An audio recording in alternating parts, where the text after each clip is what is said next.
अस्सलाम वालेकुम, क्या आपको मेरी आवाज़ आ रही है और स्क्रीन?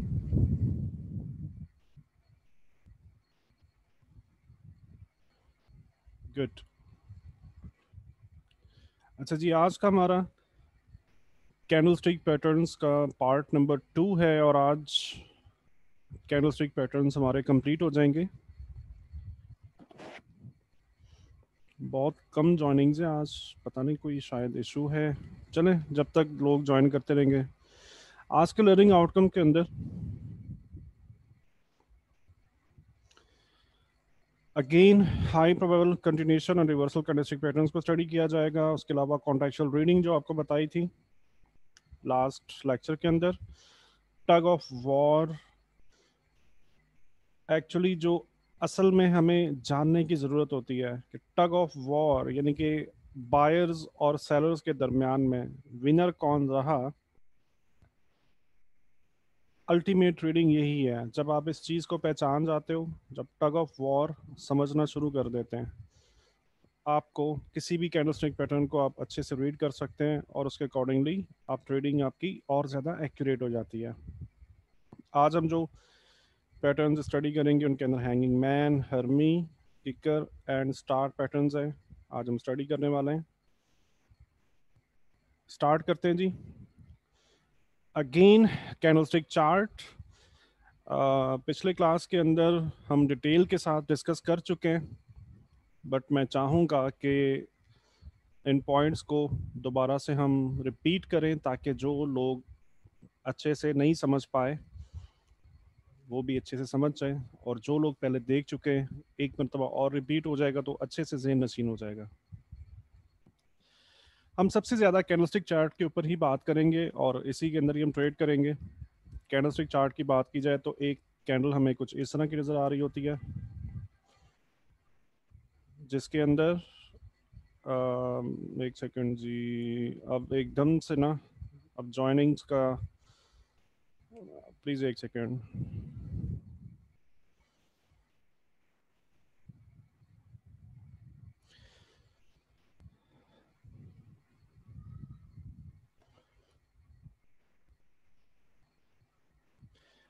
जी, जिन दोस्तों ने अभी अभी ज्वाइन किया है प्लीज़ मैं उनसे रिक्वेस्ट करूंगा कि कुछ 2-3 मिनट पहले से आप आ जाया करें। अल्टीमेटली ज्वाइनिंग तो आपने करनी होती है, तो ड्यूरिंग सेशन मुझे अपनी कंप्लीट अटेंशन को डाइवर्ट करना होता है और इसको मैनुअली अप्रूव करना होता है, तो जिसकी वजह से डिस्टर्बेंस आ रही होती है और बाकी सभी डिस्टर्ब हो रहे होते हैं। तो प्लीज़ आपसे रिक्वेस्ट है कि थोड़ा टाइम से आ जाया करें ताकि ये डिस्टर्बेंस जो है वो बार बार ना आए। हम बात कर रहे थे कैंडलस्टिक चार्ट की और उसको रिपीट कर रहे हैं। कैंडल कुछ इस तरह से नज़र आती है और कुछ चार किस तरह की इंफॉर्मेशन हमें मिल रही होती है। लो price, open price, close price and high price हमें क्या बता रही होती हैं कि आज के दिन में अगर D1 का, चले आज मैं D1 की बात नहीं करता, लास्ट क्लास के अंदर हमने D1 से रेफरेंस लिया था, आज मैं H1 से आपको समझाता हूँ कि आवरली, ठीक है। तो ये कैंडल हमें क्या बता रही होती है कि हर एक घंटा में किस तरह की ट्रेडिंग हुई थी, यानी कि वो पूरे चार्ट के अंदर, ये पूरा चार्ट कैंडल्स के साथ मिलकर बनता है और इसमें बीसियों कैंडल्स हो सकती हैं, इनमें इसमें सैकड़ों कैंडल्स भी हो सकती हैं। इसके अंदर मौजूद हर एक कैंडल जो है वो एक घंटे के टाइम को रिप्रेजेंट कर रही होती है और हमें हर एक घंटा के ट्रेडिंग एक्टिविटीज़ के बारे में बताया जा रहा होता है। चार तरह की इंफॉर्मेशन हमारे पास मौजूद होती हैं अगर हम एक कैंडल स्टिक को स्टडी करें। लो, ओपन, क्लोज एंड हाई, इसका मतलब ये होता है कि आज का आई मीन जो रिसेंटली 1 आवर स्टार्ट हुआ था तो प्राइस कहाँ पे मौजूद थी, उसके बाद उस पूरा 1 आवर के अंदर मार्केट ज़्यादा से ज़्यादा कितना नीचे तक जा सकी है, वो ये पॉइंट हमें बता रहा है। ज़्यादा से ज़्यादा मार्केट कितना ऊपर तक जा सकी उस स्पेसिफिक 1 आवर के अंदर, ये पॉइंट हमें बता रहा है। और जब वो आवर ख़त्म हुआ तब मार्केट कहाँ पर थी, तो ये प्राइस हमें बता रही होती है। इसके अलावा बुलिश और बेरिश कैंडल्स की बात करते हैं। अगर इसके पीछे मैं एक कैंडल ड्रॉ कर दूं तो मैं ये देख सकता हूं कि ये वाली जो कैंडल है ये पिछली कैंडल से ऊपर क्लोज है, राइट, ऊपर क्लोज है, तो मैं इसे क्या कहूंगा कि ये एक बुलिश कैंडल है। इसी तरीके से अगर मैं यहाँ पर एक कैंडल ड्रॉ करूं तो हम ये देख सकते हैं कि ये वाली कैंडल पिछली कैंडल से नीचे क्लोज है, जिसकी वजह से हम इसे बियरिश कैंडल कहेंगे। कलर्स हम चेंज कर सकते हैं अकॉर्डिंग टू अवर चॉइस। दोनों सिनेरियोज के अंदर, बुलिश और बियरिश सिनेरियोज के अंदर, लो प्राइस सेम रहती है, हाई प्राइस सेम रहती है, सिर्फ ओपन और क्लोज ये उलट हो जाते हैं। यानी कि बुलिश कैंडल के अंदर ओपन नीचे रहता है, क्लोज ऊपर रहता है। बेयरिश कैंडल के अंदर ओपन ऊपर चला जाता है और क्लोज पॉइंट नीचे आ जाता है। इसके अलावा हमारे पास दो तरह की इंफॉर्मेशन मौजूद होती है। नंबर वन, ये विक्स, इन एरियाज को विक्स कहा जाता है और इन एरियाज को बॉडी कहा जाता है।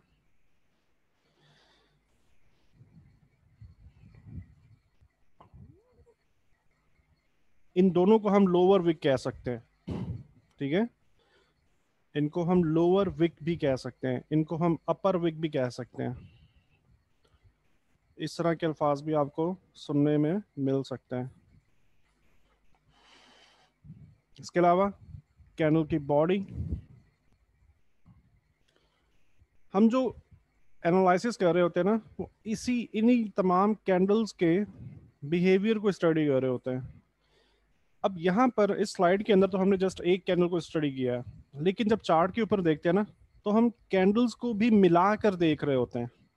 ईच कैंडल भी हम स्टडी कर सकते हैं और हम कैंडल्स को मिलाकर भी देख सकते हैं। मिसाल के तौर पे H2 टाइम फ्रेम MT4 में अवेलेबल नहीं होता, ठीक है। लेकिन अगर मैं दो कैंडल्स को आपस में मर्ज कर दूं, एक कैंडल इस तरह की थी और एक कैंडल इस तरह की है, तो अगर मैं इन दोनों को मर्ज कर दूं ऐसे, ये मैं जस्ट अपनी अजम्पशन के थ्रू कर सकता हूं, अपनी सोच से कर सकता हूं। और इसका क्लोज यहाँ बन जाएगा, इसका ओपन यहाँ बन जाएगा, इसका क्लोज यहाँ बन जाएगा। तो मैं देख सकता हूं कि H2 में क्या हुआ, यानी कि हर 2 घंटे में मार्केट किस तरह से मूव कर रही है। तो ये टाइम फ्रेम्स और कैंडलस्टिक चार्ट्स बिल्कुल इसी तरीके से वर्कआउट कर रहे होते हैं कि टाइम को जस्ट ब्रेक किया जा रहा होता है। 1 घंटे के अंदर H1 की 24 कैंडल्स होती हैं।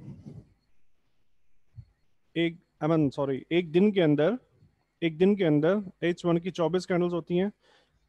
एक दिन के अंदर H4 की 6 कैंडल्स होती हैं और H4 के अंदर H1 की 4 कैंडल्स होती हैं। तो उनको जस्ट ब्रेक किया जा रहा होता है, राइट। इसके अलावा खास बात क्या है? खास बात यह है कि कैंडल्स हर कोई पढ़ाता है, कैंडलस्टिक पैटर्न्स हर कोई बता रहा होता है और क्लेम करता है कि हमारे पैटर्न्स जो है वो फेल नहीं होते। लेकिन असल में आपको टग ऑफ वॉर सीखना होती है कि एक्चुअली उस कैंडल के अंदर विनर कौन था। टग ऑफ वॉर जो पिछले सेशन के अंदर हम डिटेल से डिस्कस कर चुके हैं, उसके अंदर हम ये देख रहे होते हैं कि बायर्स में से और सेलर्स में से अल्टीमेटली जब भी वो H1 क्लोज हुई, जब कैंडल जब बंद हुई है, H1 जब भी बंद हुई कैंडल, या H4, हर 4 घंटे की टग ऑफ वॉर भी हम कर सकते हैं, हम D1 की भी कर सकते हैं, ठीक है। तो हम ये देख रहे होते हैं कि एक्चुअली बायर्स में से और सेलर्स में से विनर कौन था। यही असल में जब ये हकीकत जब आपको मालूम हो जाती है, तो फिर आप चार्ट को बहुत ही आसानी से स्टडी कर सकते हो। आम लोगों के लिए वो चार्ट जस्ट, मतलब मैंने ये भी सुना है कि ईसीजी की वो बनी हुई है, आप स्क्रीन पे देखते रहते हो और वो जस्ट ईसीजी की लकीरें आती रहती हैं। एग्जैक्टली उन लोगों के लिए वो ईसीजी है, क्योंकि उनको टग ऑफ वॉर का नहीं पता कि इसके अंदर हो क्या रहा है, ठीक है। तो जब टग ऑफ वॉर आप अच्छे से स्टडी कर लेते हो ना, तो चार्ट रीडिंग आपके लिए बहुत ही आसान हो जाती है। इसके अलावा कॉन्टेक्चुअल रीडिंग, ये दो सबसे खास चीजें हैं। यानी कि मैंने आपको बताया था लास्ट सेशन में, ये चार्ट जो है ना, पूरा चार्ट कैंडल्स से मिलकर बनता है, और जब कैंडल्स रिपीट हो रही होंगी तो हर जगह पर या अक्सर जगहों पर हमें ये पैटर्न्स रिपीट होते हुए मिलते हैं। डेफिनेटली जब कैंडल बनेगी तो कुछ ना कुछ तो बनेगा ना कोई पैटर्न तो बनेगा, कुछ ना कुछ तो निशान छोड़ेगी ना वो अपने पीछे। ठीक है, तो कॉन्टेक्चुअल रीडिंग क्या होती है? हम हर एक जगह पर आने वाला कैंडलस्टिक पैटर्न उसको ट्रेड नहीं करते। ये बहुत ही अहम बात है, ये बहुत ही खास बात है। जिन लोगों की अभी तक ट्रेडिंग बेहतर नहीं थी, जो लोग पहले से ट्रेड कर रहे हैं, अगर मुझे वो सुन रहे हैं, इस क्लास के अंदर मौजूद हैं ऐसे लोग जिनकी जो पहले से ट्रेड कर रहे थे लेकिन वो सक्सेसफुल नहीं हो रहे थे, वो जरूर इस चीज को एनालाइज करेंगे तो उनको ये समझ में आएगा कि हाँ, ये काम वो पहले नहीं कर रहे थे, या इस तरीके से वो पहले नहीं सोचते थे। राइट? तो हम क्या करते हैं, हम हर जगह पर हर अपीयर होने वाले कैंडलस्टिक पैटर्न को ट्रेड नहीं करते। हम जस्ट खास खास जगहों पर उन पैटर्न्स को ट्रेड करते हैं। वो कौन से पैटर्न्स होते हैं? दो तरह की ट्रेडिंग होती है, कंटिन्यूएशन या रिवर्सल। कंटिन्यूएशन से क्या मतलब होता है कि हम ट्रेंड के साथ मूव कर रहे होते हैं। जैसे समंदर की लहरें चल रही होती है ना, समंदर की लहरें, तो जिस सिमत में समंदर की लहरें चल रही हो उस सिमत में तैराकी करना आसान होता है। और अगर समंदर की लहरें लेफ्ट टू राइट चल रही हैं और राइट टू लेफ्ट तैराकी कर रहे हो, तो फिर उस वो स्विमर जो है ना, उसको बहुत ज्यादा फोर्स, बहुत जान और बहुत ही मुश्किल, कठिन काम होता है ये, कि लहरों के अगेंस्ट तैराकी करना। तो ये सिंपल सा फॉर्मूला है कि हम अगर तो लहरों के साथ साथ चल रहे हैं, लहरों, समंदर की लहरें, अगर ये चार्ट को इस तरह से देखें तो हमें ये समंदर की लहरों जैसा नजर आता है जब भी मार्केट ट्रेंड कर रही होती है। तो जब भी हम इस लहर के साथ जाएंगे तो हम क्या कहेंगे कि हम कंटिन्यूएशन की ट्रेड कर रहे हैं, ट्रेंड की कंटिन्यूएशन को ट्रेड कर रहे हैं। और ट्रेंड कंटिन्यूएशन के अंदर हम किस जगह पर आने वाले कैंडलस्टिक पैटर्न्स को वैल्यू देते हैं?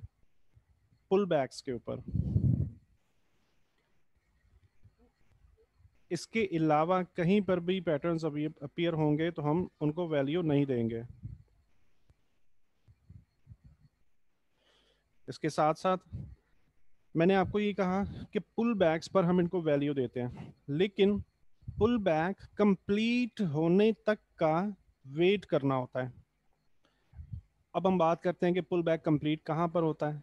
पुल बैक हॉरिजॉन्टल लेवल पर कंप्लीट होते हैं। हॉरिजॉन्टल लेवल्स नंबर 1 के ऊपर सबसे ज़्यादा प्रायोरिटी हॉरिजॉन्टल लेवल्स होती है। इसके अलावा डायगोनल लेवल्स, जिनको हम क्या कहते हैं? Trend line. इसके अलावा 20 या 50 मूविंग एवरेज का टच।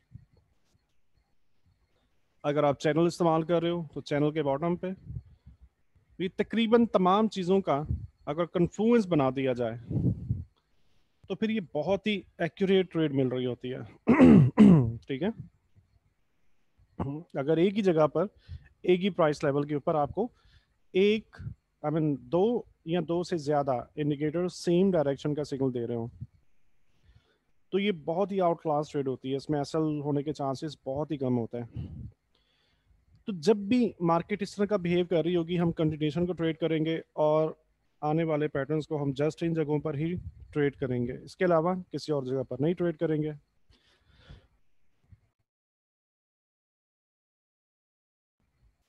अब बात करते हैं रिवर्सल की।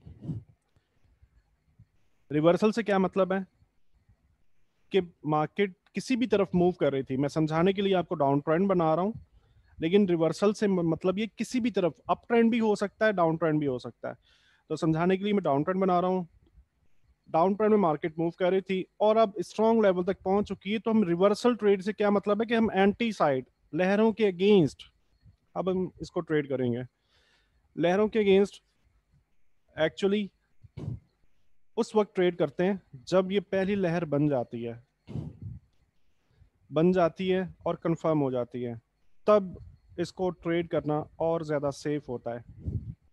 लेकिन अगर हॉरिजॉन्टल लेवल बहुत स्ट्रांग है और मार्केट बहुत टाइम के बाद उसको टच करने के लिए आ रही है और कोई भी फंडामेंटल टाइमिंग मौजूद नहीं है, तो आप इसको जस्ट इस टच के ऊपर भी ट्रेड कर सकते हो अगर इस जगह पर कोई भी कैंडलस्टिक पैटर्न अपीयर हो जाए।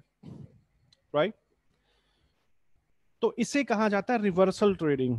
कि हमने प्राइस का रिवर्सल ट्रेड किया, इसी का वाइस वर्सा कर लिया जाए तो ये सेल या इसको बियरिश रिवर्सल कह सकते हैं। इस जगह पर कैंडलस्टिक पैटर्न आए तो ये बियरिश रिवर्सल है, यानी कि मार्केट नीचे जाएगी तो बियरिश रिवर्सल कहेंगे, यहाँ पे मार्केट ऊपर जाएगी तो इसे बुलिश रिवर्सल कहेंगे। ट्रेंड की कंटिन्यूएशन के अंदर मैंने आपको बताया कि किस किस जगह पर हमने वैल्यू देनी है, और रिवर्सल की बात की जाए तो हमें इसमें कौन कौन से पॉइंट देखनी है। इन तमाम स्टडीज को टेक्निकल एनालिसिस भी कहा जाता है, और टेक्निकल एनालिसिस के अंदर ही हम कॉन्टेक्चुअल रीडिंग कर रहे होते हैं। कॉन्टेक्चुअल रीडिंग के अंदर हम तीन चीजें देखते हैं, मार्केट के ऊपर क्या है, मार्केट के नीचे क्या है, और मार्केट के पीछे क्या है, जिससे हमें हर एक चीज का अंदाजा हो जाता है कि हमारा टीपी कहाँ पे जाएगा, हमारा एसएल कहाँ पे जाएगा, और मार्केट बेयरिश थी तो रिवर्सल कौन सा आ सकता है। इसके अलावा चौथी चीज ये पता चलती है कि मार्केट के पास चलने का रूम कितना खाली मौजूद है।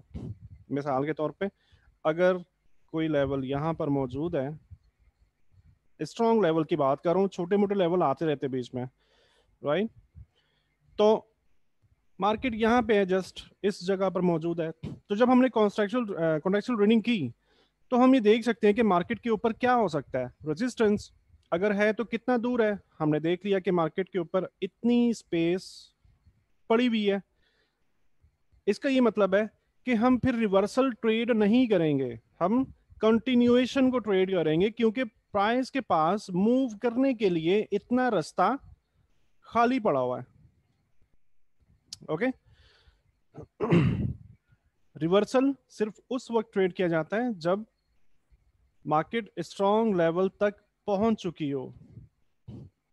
जी, इसके ऊपर कंप्लीट सेशन मौजूद है शहजाद अहमद, मैं आपको बताऊंगा इसके बारे में, और वेरी फर्स्ट लेक्चर के अंदर मैं इसके बारे में कुछ बता भी चुका हूँ। वेरी फर्स्ट लेक्चर के अंदर कुछ बता भी चुका हूँ कि स्ट्रॉन्ग लेवल किस तरह से देखा जाता है और वीक लेवल किस तरह से देखा जाता है। अगर आपने वो अटेंड नहीं किया तो उसकी रिकॉर्डिंग देखिए। तो ये तमाम चीज़ें बार बार मैं रिपीट नहीं करूँगा, और आज इसको रिपीट इसी वजह से किया है कि जो जो दोस्त पिछले सेशन के अंदर अच्छे से नहीं समझ सके थे तो अब अच्छे से समझ लें इन चीज़ों को, कि हम जस्ट इन जगहों पर इनको ट्रेड करेंगे। और कैंडलस्टिक पैटर्न जो है ये मल्टीपल हम पढ़ेंगे ना, पिछले सेशन में हमने पढ़े और आज भी हम 4 5 5 6 तकरीबन हैं ये पैटर्न जो स्टडी करने वाले हैं। इनमें से कोई भी आ जाएगा ना, ऐसा नहीं है कि जी जस्ट एक पैटर्न जो है वो नहीं आया था तो जस्ट वो आया, ऐसा नहीं। इनमें से इन तमाम पैटर्न्स में से कोई भी पैटर्न जब आ जाएगा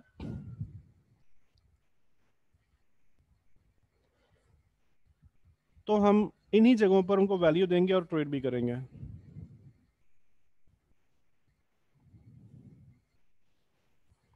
जी शहजाद अहमद, ऐसा ही है।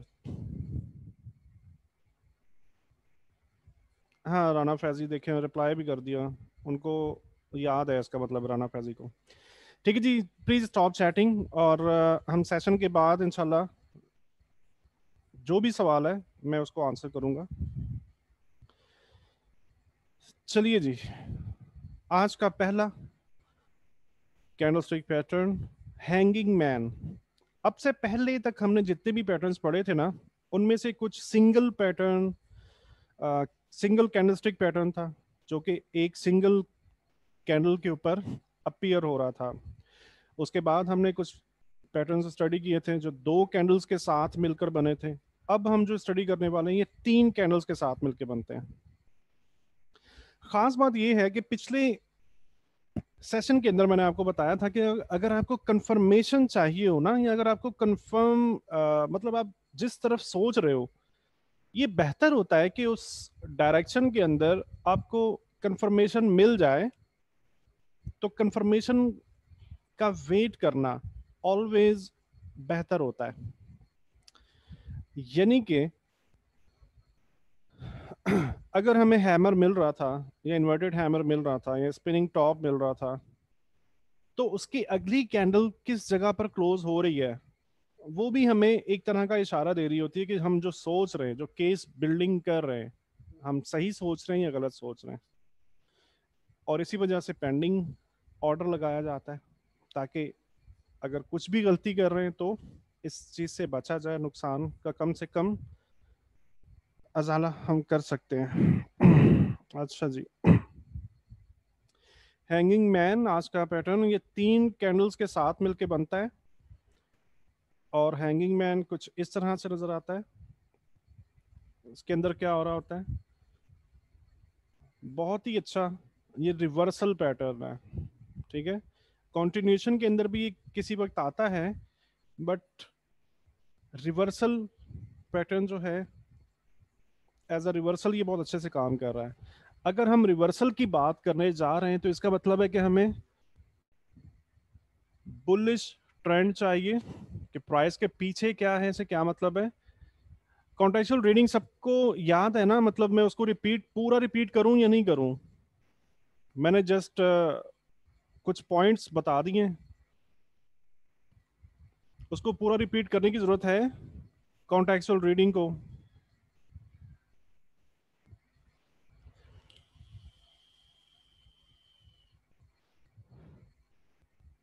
चलें ठीक है,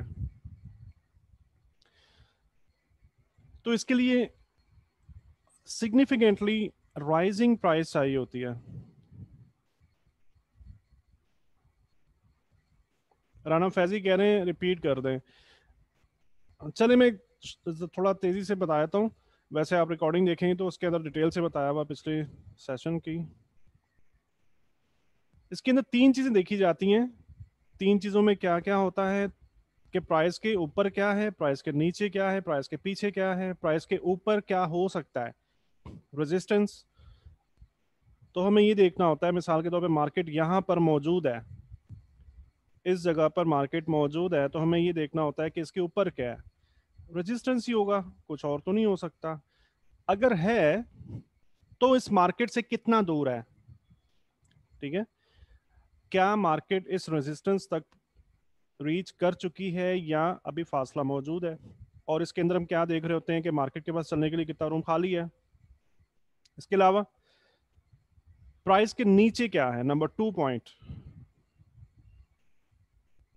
सपोर्ट हो सकता है ऑब्वियसली, ये रेजिस्टेंस और ये सपोर्ट।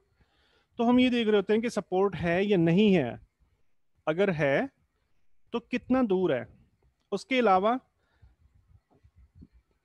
प्राइस के पीछे क्या है, पीछे सिग्निफिकेंटली राइजिंग मार्केट है या नहीं, सिग्निफिकेंटली फॉलिंग मार्केट है या नहीं, या रेंजिंग मार्केट है। तो रेंजिंग मार्केट तो मैंने आपको बताया था ना कि हम ट्रेड नहीं करेंगे, अगर मार्केट रेंज कर रही है तो हम ट्रेड नहीं करेंगे। ओके, हम जस्ट ट्रेंडिंग की बात करेंगे। तो ये प्राइस के पीछे क्या है, से क्या मतलब है कि जैसे यहां पर हम हैंगिंग मैन की बात करें तो ये बियरिश रिवर्सल साइन है। Okay, bearish reversal sign, bearish reversal चूंकि नाम से जाहिर है, इसका ये मतलब है कि मार्केट, हम ये सोच रहे हैं कि इस तरह से नीचे आनी चाहिए।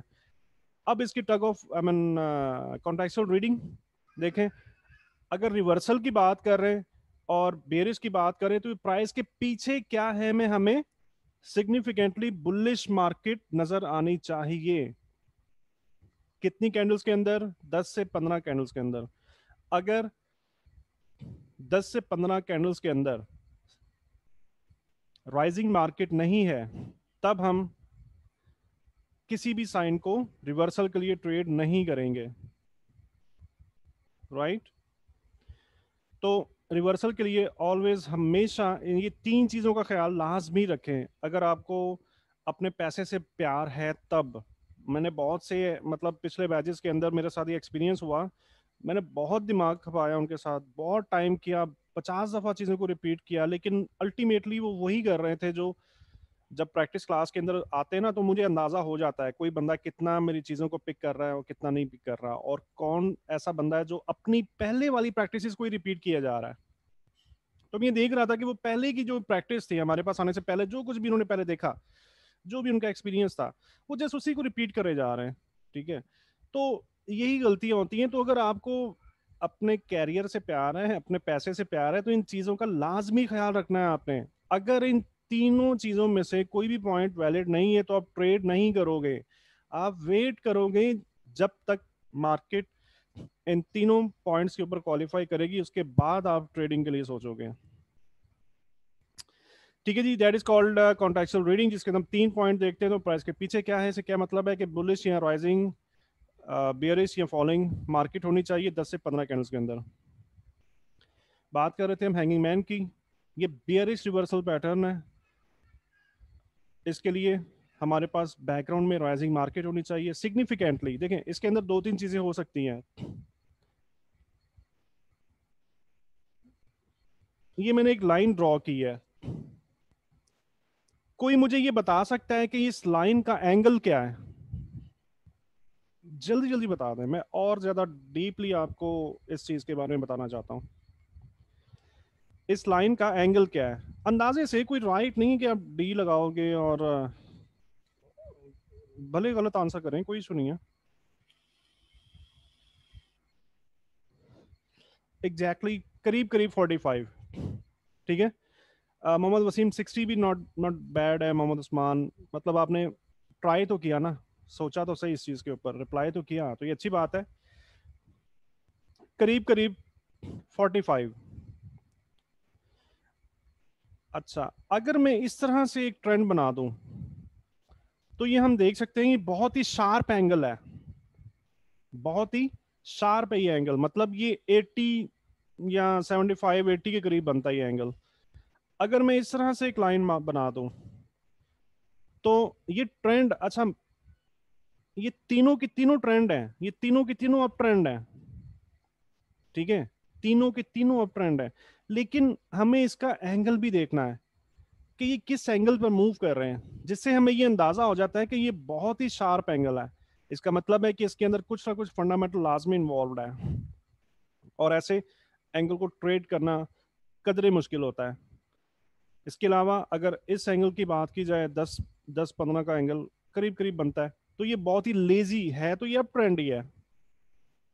मार्केट यहाँ पर भी higher highs and higher lows और कुछ तरह की रेंज भी आपको मिल रही होगी इसके अंदर। तो ऐसी मार्केट को भी ट्रेड नहीं करते, मतलब ये बहुत ही लेजी सा ट्रेंड है। मार्केट जा तो रही है, लेकिन बहुत ही इसके अंदर आपको अच्छे प्रॉफिट होने के चांसेस कम होते हैं। तो ये होता है आपका sharp, I mean ideal, ideal up trend का एंगल। अगर आप ऐसी वर्टिकल लाइन लगाएं, इसके ऊपर डायगोनल लाइन लगा दें, आपको अंदाजा हो जाएगा कि मार्केट किस एंगल पे मूव कर रही है, जिसके अंदर आप इसकी शार्पनेस का अंदाजा लगा सकते हैं। राइट, और रिवर्सल के लिए अगर आप ट्रेड कर रहे हो ना, तो रिवर्सल के लिए खास बात क्या है कि मार्केट जिस एंगल पर मूव कर रही होती है ना, तो रिवर्स भी उसी एंगल पे होती है। ये बात हमेशा याद रखिएगा। अगर मार्केट इस एंगल के ऊपर ऊपर आई थी और आपने रिवर्सल ट्रेड किया, तो ये इसी एंगल पर ये ऐसे नीचे आएगी।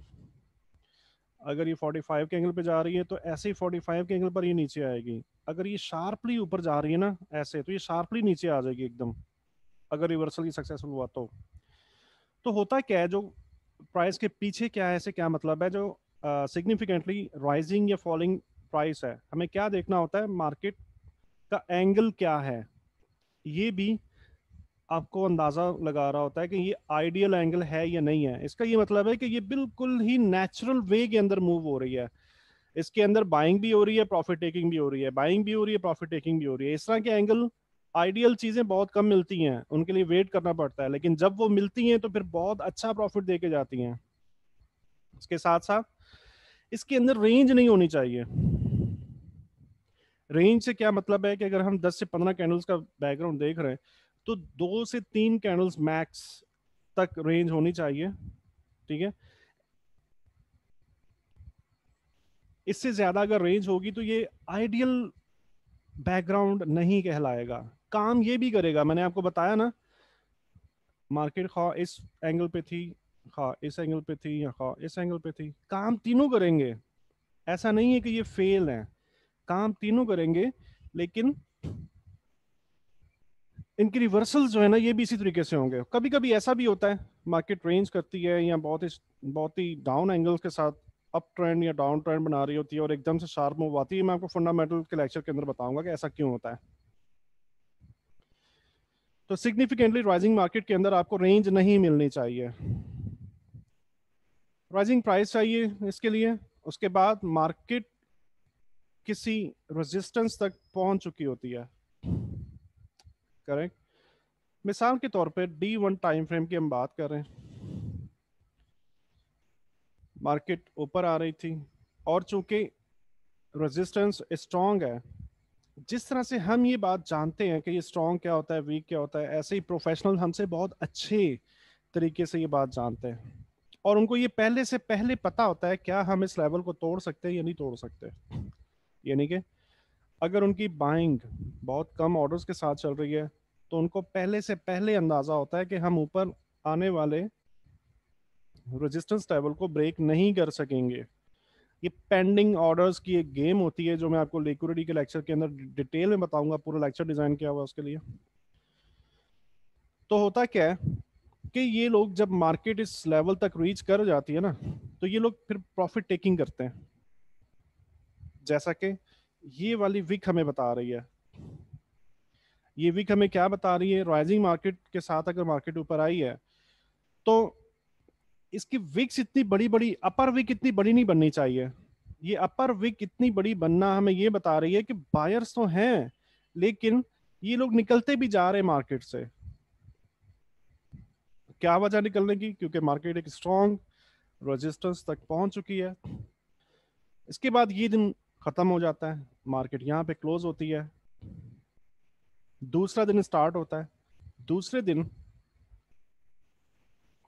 बायर्स अपनी फोर्स लगाते हैं, पहले सेलर्स आते हैं और मार्केट को उठाकर ऊपर लेकर जाते हैं आने वाले बायर्स।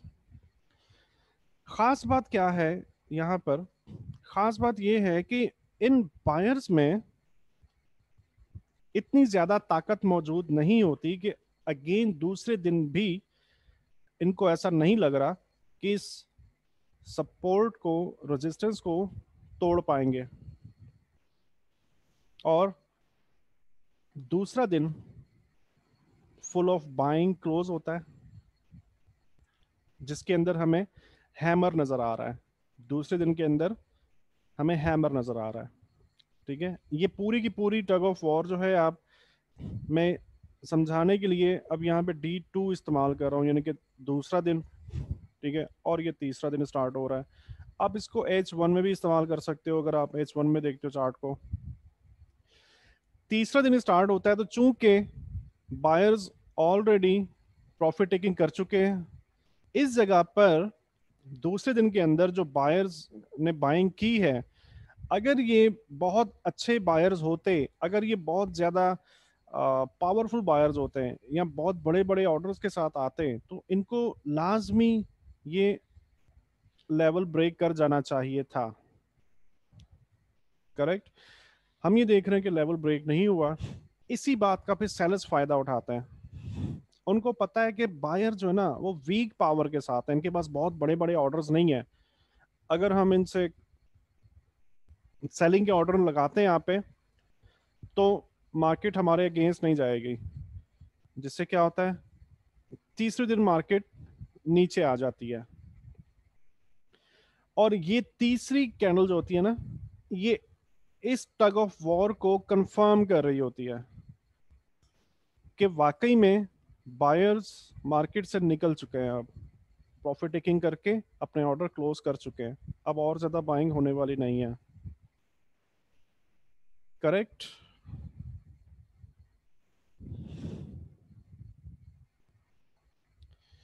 एग्जाम्पल देख लेते हैं। अब यहां पर देखें तो बैकग्राउंड जिसके अंदर कुछ रेंज मौजूद है, तो कोशिश करें, ये आइडियल नहीं है, बट मैं यहाँ पर एक वर्टिकल लाइन लगाऊं तो लेवल वही बनता है, करीब करीब 45 का लेवल ही बन रहा है, ठीक है। अगर मैं यहाँ पे इसके दरमियान में लाइन लगा दूं तब मैं अंदाजा कर सकता हूँ। वैसे हमें यहाँ पे रेंजिंग नजर आ रही है तो बेटर है कि रेंजिंग ना हो। बैकग्राउंड क्वालिफाई कर रहा है, उसके बाद मार्केट सपोर्ट तक आ चुकी है। सपोर्ट यहाँ पर क्यों है, ये वाली कैंडल हमें बता रही है। इस कैंडल को क्या कहते हैं, इसको कहते हैं गैप कैंडल।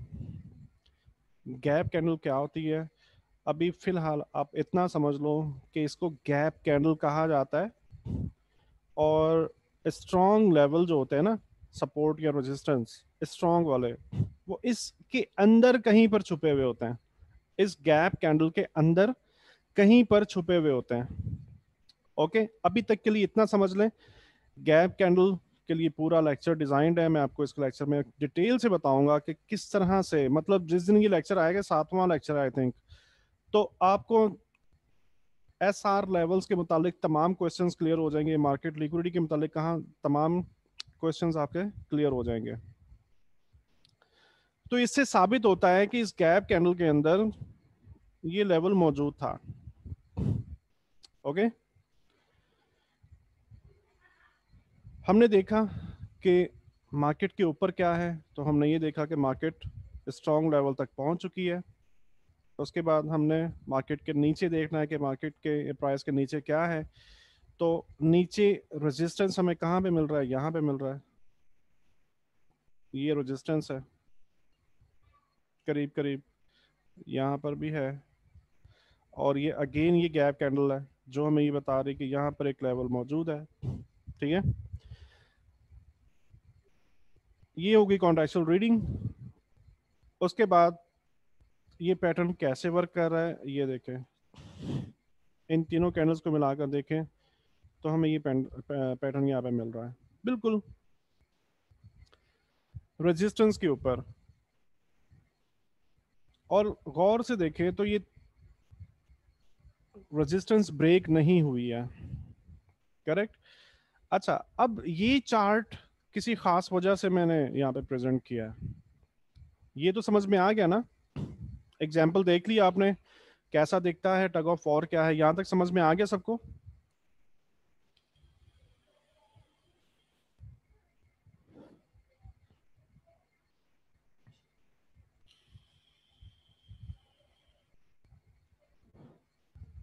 ठीक है, अब बात करते हैं कि इसको ट्रेड कैसे करेंगे। इसको तीसरी कैंडल के लो के नीचे पेंडिंग सेल ऑर्डर लगाएंगे, पेंडिंग सेल ऑर्डर लगाएंगे तीसरी कैंडल के लो के नीचे, राइट। इसका एसएल कहाँ जाएगा, इसका एसएल सिग्निफिकेंटली जो इसका पिछला हाई बन रहा था ना, या स्विंग हाई, इसके ऊपर लगाएंगे। अब अगर आपने कॉन्ट्रेक्चुअल रीडिंग की तो आपको ये पता होना चाहिए कि इस ट्रेड के अंदर, ये चूंकि मार्केट ऑलरेडी गैप डाउन से ओपन हुई है, इस एग्जांपल के अंदर गैप डाउन भी मौजूद है। कैसे, मार्केट का क्लोज यहाँ पे था, ओपन यहाँ पे है, तो ये गैप डाउन कहलाएगा, मार्केट में इतना गैप मौजूद है। तो कॉन्टेक्चुअल रीडिंग के अंदर हमें ये पता होता है कि मार्केट के पास चलने के लिए रूम कितना खाली है। अगर अब यहाँ पर एक लेवल लगा देते ना, तो नंबर वन पे ये भी पॉसिबिलिटी है, अगर मेरे पास ऐसा सिनेरियो है तो मैं फिर इसको ट्रेड नहीं करता हूँ, ऐसे सिनेरियो को मैं ट्रेड नहीं करता कि मार्केट के पास जस्ट थोड़ा सा, यानी कि एसएल बहुत बड़ा बन रहा है, इसे कहते हैं रिस्क रिवॉर्ड रेशो, मेरा एसएल बहुत बड़ा बन रहा है और मेरा जो रिवॉर्ड है बहुत कम है, तो ऐसी ट्रेड मैं तो नहीं करता, राइट। नंबर वन पे तो ये भी हो सकता था कि आप ये ट्रेड ना करते, आप वेट करते कि मार्केट के अंदर, यानी कि ऐसी जगह मिले जहां पर सपोर्ट नीचे हो, तो कम से कम 1:1 तो मिले आपको, कम से कम इतना तो मिलना चाहिए ना, इससे भी कम की तो ट्रेड बिल्कुल करनी नहीं चाहिए मेरे ख्याल में। नंबर वन पे तो ये हो सकता था कि आप इसकी ट्रेड ना करते। उसके बाद ये वाली कैंडल आपको नजर आ रही है, एक बहुत बड़ी साइज की कैंडल है। इस कैंडल तक अगर आपने, मान लो कि यहाँ से आपने सेल किया और आपने इस दिन भी प्रॉफिट, आपका ये दिन भी प्रॉफिट में था, और आपका सुबह का टाइम या तकरीबन दिन का टाइम ये भी प्रॉफिट में था, गोल्ड का ये चार्ट है। तो इस कैंडल का ये हाई इतना बड़ा बनना हमें ये बता रहा है कि इस दिन के अंदर कोई फंडामेंटल न्यूज़ थी, राइट। तो हमेशा हमें फंडामेंटल रिलीज से आधा घंटा पहले अपनी ट्रेडिंग एक्टिविटीज बंद कर देना होती हैं। तो अगर मैं इस जगह पर होता, मैं क्या करता, मेरा जितना भी प्रॉफिट बन रहा था मैं वो लेकर और मार्केट से आउट हो जाता, करेक्ट। चले मान लिया कि आप ट्रेड को होल्ड करते हो, तो फिर नुकसान का चांस जरूर था, क्योंकि आपने रूल ब्रेक किया। रूल कौन सा? फंडामेंटल पर ट्रेड बंद नहीं किया आपने, करेक्ट। लेकिन अब खास बात देखें, ये फंडामेंटल डे आया भी है इस दिन, लेकिन इस कैंडलस्टिक पैटर्न की खूबसूरती देखें, मार्केट अल्टीमेटली गई आपके प्रॉफिट में ही है। मार्केट अल्टीमेटली, और कितने दिन तक ये देखें, तकरीबन 1 2 3 4 5 6 7 8 9 10 11 12 13 14 14 दिन तकरीबन मार्केट आपके प्रॉफिट में रही है, करेक्ट। इसके साथ आप ये भी कर सकते हो कि बाद में भी आप इसके नीचे पेंडिंग सेल लगा सकते हो। ये इतना स्ट्रॉन्ग रिवर्सल पैटर्न है, ठीक है, समझ में आ गई। अच्छा, अब बात करेंगे हर्मी पैटर्न। हर्मी पैटर्न कैसे नजर आता है? हर्मी पैटर्न,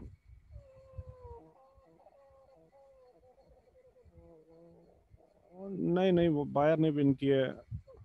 चलिए ये पूरा लें, उसके बाद में बताता हूँ आपको। बार बार देखें, रिपीट करूंगा ना, बार बार रिपीट करूंगा, आप जरा गौर से सुनिए चीजों को। तो बार बार रिपीट करूंगा, फिर तो यहीं पे घूमते रहेंगे ना हम लोग। एंड के ऊपर मैं इस चीज को फिर देखता हूँ आप क्या पूछ रहे हो। हर्मी पैटर्न की बात करें तो हर्मी पैटर्न कुछ इस तरह से दिखता है,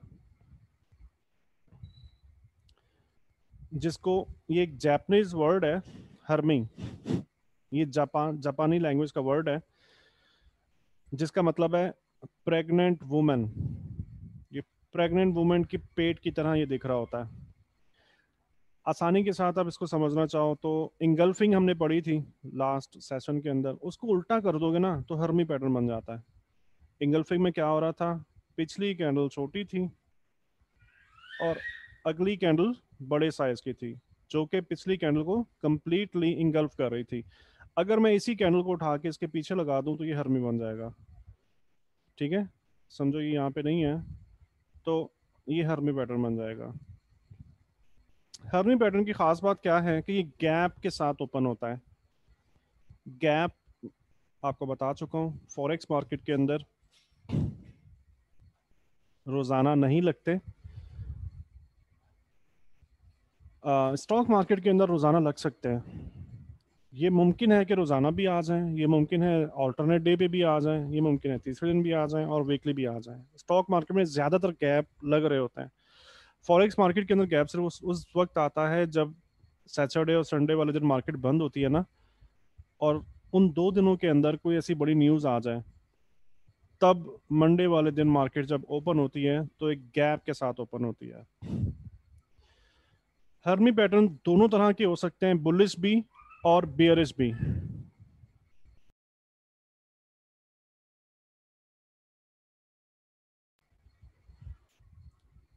जिसके लिए अगर हम बेरिश की बात करें तो सिग्निफिकेंटली, अगर हम बुलिश रिवर्सल की बात करें तो इसके बैकग्राउंड के अंदर हमें फॉलिंग मार्केट चाहिए होती है। नंबर वन पे falling market, number two market किसी सपोर्ट तक पहुंच जाए, ये लाजमी है। कॉन्टेक्चुअल रीडिंग मैंने आपको बताया कि ये लाजमी है कि ये पॉइंट क्वालिफाई करने चाहिए। इसके अलावा ना तो ये अच्छे काम करते हैं और ना ही हम इनको ट्रेड करते हैं, ठीक है। होता क्या है, अगेन मैं D1 टाइम फ्रेम की बात करता हूँ। फ्राइडे की जो क्लोजिंग होती है ना, आपको टाइमिंग के ऊपर भी हमारा एक कंप्लीट सेशन है, जिसके अंदर मैं आपको टाइमिंग के बारे में बताऊंगा, ये टाइम की अहमियत क्या होती है, और टाइम्स को सेशन टाइमिंग क्या होती है, कौन कौन सा सेशन ऑन होता है, कौन सा ऑफ होता है, और हम किस तरह से देखते हैं कौन कौन सा पेयर उनमें मूव कर रहा होता है। उसी के अंदर मैं आपको ये बताऊंगा डिटेल के साथ कि फ्राइडे का दिन जो होता है ना, बहुत सारे वीकली ट्रेडर्स ऐसे होते हैं जो मार्केट में ट्रेड कर रहे होते हैं, फ्राइडे वाले दिन की प्रॉफिट टेकिंग कर लेते हैं। इस वजह से कभी भी, मतलब जो फंडिंग स्टाइल है ना, इंटरनेशनल जो फंडिंग कंपनीज काम कर रही हैं फंड स्टाइल ट्रेडिंग के अंदर, कभी भी फ्राइडे होल्ड नहीं किया जाता, ये रूल है। ये एक इंटरनेशनल रूल है। क्या वजह है इसकी? इसकी ये वजह है कि फ्राइडे के दिन आप प्रॉफिट में थी आपकी ट्रेड, और आपने ट्रेड चलने दी, ट्रेड आपने बंद नहीं की है, सैटरडे संडे में कुछ भी हो सकता है, कहीं पर बॉम्ब ब्लास्ट हो जाए, हमें क्या पता, एकदम से जलजला आ जाए, अर्थक्वेक आ जाए, थंडरस्टॉर्म्स आ जाएं बड़े बड़े, कोई की ऑफिशियल जो है वो रिजाइन कर जाए, तो इस तरह के बड़े बड़े इवेंट किस वक्त आ जाएं इसका कुछ पता नहीं होता। इस वजह से मार्केट के अंदर एक बहुत बड़े धचके लगते हैं इन बड़ी बड़ी न्यूज की वजह से ना, उस मुल्क की करेंसी असरअंदाज हो रही होती है। तो मुमकिन है कि अगर आपकी ट्रेड फ्राइडे वाले दिन तक बहुत अच्छे प्रॉफिट में थी, तो मंडे वाले दिन जब मार्केट ओपन होगी तो ऐसा मुमकिन है कि वही ट्रेड लॉस पे चले जाए, गैप से मार्केट ओपन हो और वो गैप बहुत बड़ा हो। इस वजह से फ्राइडे वाले दिन ट्रेड को होल्ड नहीं किया जाता। तो ये गैप हमें क्या बता रहा है, ये गैप हमें ये बता रहा है कि ये फ्राइडे का दिन था, राइट। ये छोटी सी विक क्या बता रही है कि प्रॉफिट टेकिंग की गई है। गो के मार्केट फुली बेयरिश थी, गो के इसके अंदर सेलर्स विन कर रहे थे, लेकिन अब हम थोड़ा स्टेप अहेड कर रहे हैं, एक स्टेप आगे बढ़ रहे हैं। अब इन चीजों के अंदर हमने ये तो जान लिया कि इसके अंदर विनर सेलर हैं। अब अगला स्टेप क्या है, हमको ये भी देखना होता है कि क्या वो सेलर अब तक मार्केट में मौजूद हैं भी या नहीं। अगर ये भी तो पॉसिबल है, अगर इस कैंडल के अंदर सेलर्स ने विन किया है तो वो प्रॉफिट टेकिंग करके वो निकल चुके हैं, तो वो सेलिंग तो खत्म हो गई ना। फिर जब वो मार्केट में है ही नहीं है तो फिर सेलिंग किस बात की होगी, अगेन तो सेलिंग नहीं होगी फिर, राइट। तो इसी तरीके से फ्राइडे के दिन में ये छोटी सी विक जो है ना, ये हमें बता रही है कि प्रॉफिट टेकिंग की गई है। और बिल्कुल हैंगिंग मैन की तरह जब भी मार्केट किसी स्ट्रॉन्ग लेवल तक पहुंचती है तो प्रॉफिट टेकिंग कर ली जाती है, और कंटिन्यूएशन भी ऐसी चल रही होती है। मैं आपको पहले लेक्चर के अंदर कंप्लीट डिटेल से बता चुका हूं उसके बारे में। उसके बाद मंडे का दिन ओपन होता है, मंडे का दिन एक गैप अप से ओपन हो रहा है। गैप अप से कैसे, गैप अप कैसे है ये, फ्राइडे का क्लोज देखेंगे, ये बेरिश कैंडल है ना, ये ब्लैक है तो बेरिश है, बेरिश का ओपन ऊपर होता है और क्लोज नीचे, ठीक है। फ्राइडे का क्लोज यहाँ बनता है, और ये वाइट कैंडल है मतलब बुलिश कैंडल है, तो इसका ओपन यहाँ पे है, तो हम ये देख सकते हैं कि ये बुलिश गैप है, राइट। बुलिश गैप है। सैटरडे संडे के दरमियान में कोई भी ऐसी न्यूज आती है जिसकी वजह से मार्केट में सेलर्स जो है वो पहले ही निकल चुके थे, इस डर की वजह से कोई ऐसी न्यूज ना आ जाए, तो मार्केट गैप अप से ओपन होती है। और इस पूरे दिन के अंदर आप टग ऑफ वॉर स्टडी करो तो आपको जस्ट बायर्स ही विनर नजर आते हैं, ठीक है। जिससे क्या होता है, ये हर्मी पैटर्न बना हुआ नजर आता है हमें। इसको हम कैसे ट्रेड करेंगे, इसको हम पेंडिंग बाय, दूसरे दिन का या दूसरी कैंडल के हाई से ऊपर पेंडिंग बाय के साथ हम इसको ट्रेड करेंगे as a bullish reversal, correct. अच्छा, एक और चीज आपको बताऊं, इसी के अंदर एडिशन करता जाता हूँ, कोर्स का हिस्सा तो नहीं है ये, मेरे अपने एक्सपीरियंस के अंदर ये बात आई है, तो मैं ये भी ऐड कर दूं। ये लाजमी नहीं होता कि मार्केट इमीडिएटली रिवर्स करे, मतलब कोई भी हमें रिवर्सल पैटर्न मिल जाए ना, तो ये लाजमी नहीं होता कि मार्केट इमीडिएटली रिवर्स कर जाएगी। अगर हमने यहाँ पेंडिंग बाय लगाया है ना, तो हम क्या एक्सपेक्ट कर रहे हैं मार्केट से कि तीसरी कैंडल बने। अब ये क्लोज यहाँ पे है तो ओपन यहाँ पे, और वो ऐसे बने, चौथी ऐसे बने, पांचवी ऐसे बने, छठी सातवीं आठवीं, और हमारे कमरे की जो छत है वो फट जाए और मार्केट ऊपर चली जाए, हमें इतना प्रॉफिट हो, ठीक है। हम ऐसा सोच रहे होते हैं अपने दिमाग के अंदर, हमने ये एक फिगर बनाई भी होती है कि यार बस अब तो मार्केट तो ये गई और वो गई वो गई, ऐसा नहीं होता। कभी कभी ऐसा हो भी जाता है, और कभी कभी क्या होता है, हर्मी पैटर्न अपीयर होने के बाद कभी कभी मैंने देखा है कि मार्केट रेंज में आ जाती है ऐसे। ये रेंज में आने की क्या वजह है, रेंज में आने की वजह यह है कि फ्राइडे वाले दिन प्रॉफिट टेकिंग हो गई थी। अब मार्केट के अंदर बड़ा बायर भी मौजूद नहीं है और बड़ा सेलर भी मौजूद नहीं है। इस वजह से हर्मी पैटर्न आने के बाद दोनों काम हो सकते हैं, इमीडिएटली रिवर्सल भी हो सकता है और इसके बाद रेंज भी चल सकती है। तो अगर आपने यहाँ पेंडिंग बाय लगाया और इस कैंडल के अंदर ये फिल हो गया और ये वापस मार्केट नीचे आ गई ना, डाउन क्लोज हो गई है, तो फिर आपने क्या करना है, अपने एसएल होने तक का वेट नहीं करना। ये मैं अपने जाती तजुर्बे की बात बता रहा हूँ आपको। मिसाल के तौर पे आपने पेंडिंग बाय यहाँ पे लगाया था, आपका एसएल यहाँ कहीं लगा हुआ है, चार्ट में आपका एसएल यहाँ कहीं लगा हुआ है, और आप ये देख रहे हो कि मार्केट इमीडिएटली रिवर्स नहीं हो रही, तो फिर आपने ट्रेड को लंबा होल्ड नहीं करना, आप जल्दी निकल जाओ उससे। हो सकता है कि ये फिर दोनों काम होते हैं, ये अबव भी जा सकती है और ये नीचे भी आ सकती है, ये दोनों काम हो रहे होते हैं। करेक्ट। ज्यादातर चांसेस इसके ऊपर जाने के ही होते हैं, यानी कि रिवर्स होने के चांसेस ज्यादा होते हैं इसके, लेकिन एक इम्कान होता है कि ये बेयरिश भी हो सकती है। तो ये मेरे साथ जो तजर्बे हुए, जो जो मैंने अपनी ट्रेडिंग के दौरान जो मैंने चीज़ों को फेस किया, मैं चाहूंगा कि आपको मैं वो बता दूंगा। तो जो चीज़ें मैं फेस कर चुका हूँ, आप अगर उनसे पहले ही बच जाओगे तो आपका बहुत सारा टाइम जो है ना वो सेव हो जाएगा। बियरिश रिवर्सल की बात करें तो इसके लिए हमें राइजिंग मार्केट चाहिए, इसके बैकग्राउंड के अंदर ऊपर रेजिस्टेंस तक मार्केट पहुंच जानी चाहिए। फ्राइडे वर्जन ये देखें, वेक हमें बता रही प्रॉफिट टेकिंग हुई है। उसके बाद कोई न्यूज़ आती है और मार्केट गैप डाउन से, ये देखें क्लोज, और ये मंडे का ओपन है, इट मींस कि ये गैप डाउन है, मार्केट में इतना गैप मौजूद है, थोड़े से बायर्स आते हैं मार्केट को ऊपर लेके जा रहे हैं, बट अल्टीमेटली सेलर्स की विनिंग होती है। करेक्ट। इसको ट्रेड कैसे करेंगे हम? पेंडिंग सेल ऑर्डर के साथ, ऐसे पेंडिंग सेल ऑर्डर के साथ इसको ट्रेड करेंगे। दोनों काम हो सकते हैं, इमीडिएटली रिवर्सल हो सकता है और कुछ दिन रेंज भी हो सकती है अगर आप D1 में काम करें, और अल्टीमेटली मार्केट आपके फेवर में ही जाएगी। बहुत कम ऐसा चांस होता है कि मार्केट रिवर्स कर जाए।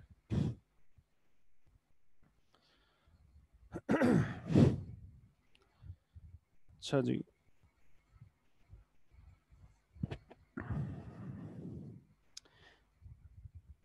That is bullish earning.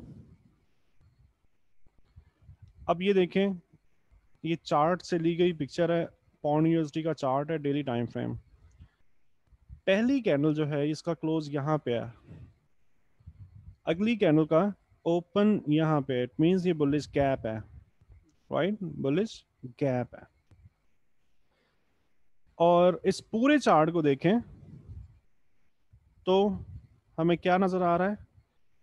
Continuation, trend की कंटिन्यूएशन, मींस मार्केट ऊपर गई, हाई हाई बनाया, और इसके बाद में पुल बैक के ऊपर, पुल बैक के दौरान हमें ये साइन मिला। हम इसे ट्रेड कैसे कर सकते थे? हम इसको पेंडिंग बाय इस तरह से लगाएंगे, उसके बाद कॉन्ट्रेक्चुअल रीडिंग के अंदर,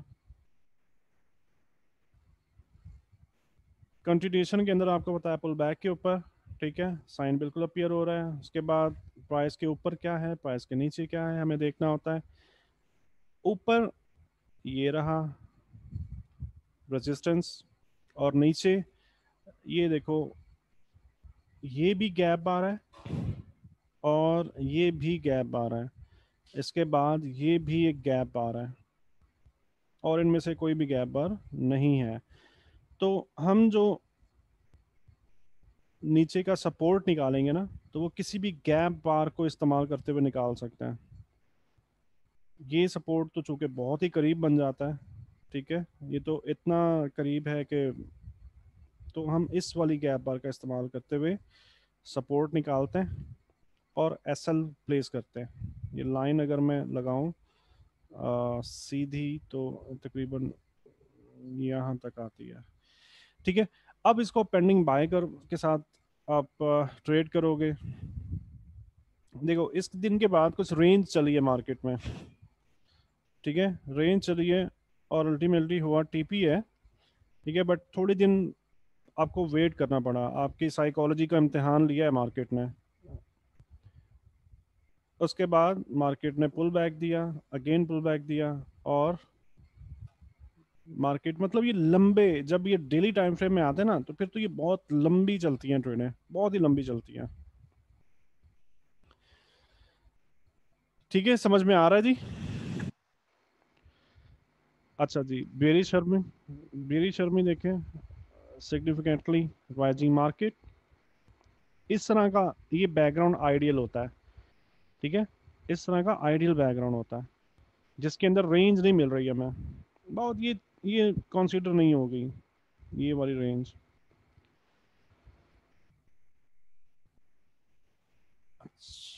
फ्राइडे का क्लोज ये रहा, मंडे की ओपनिंग ये रही, डाउन गैप के साथ मार्केट ओपन हुई है,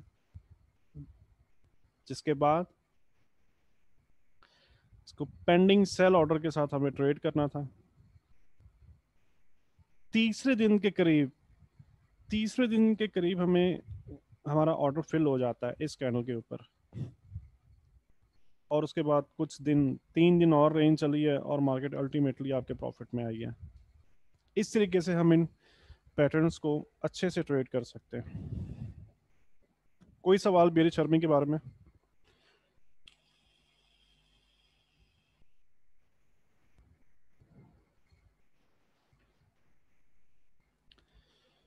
चलिए जी, कोई सवाल नहीं है तो फिर हम आगे बढ़ते हैं। अब स्टडी करेंगे बुलिश किकर। किकर समझो कि जस्ट किक किया जा रहा है, किक करवाया जा रहा है। कैसे? ये दो कैंडल्स के साथ मिलके बनता है। ये तीसरी कैंडल जो है, ये वाली इस साइन का हिस्सा नहीं है, जस्ट ये बैकग्राउंड मार्केट को समझाने के लिए ये कैंडल यहाँ पे मौजूद है। ये दो कैंडल्स के साथ मिलकर ये साइन बनता है, ये पैटर्न कंप्लीट होता है, जिसके अंदर क्या होता है, मार्केट फुल बियरिश होती है।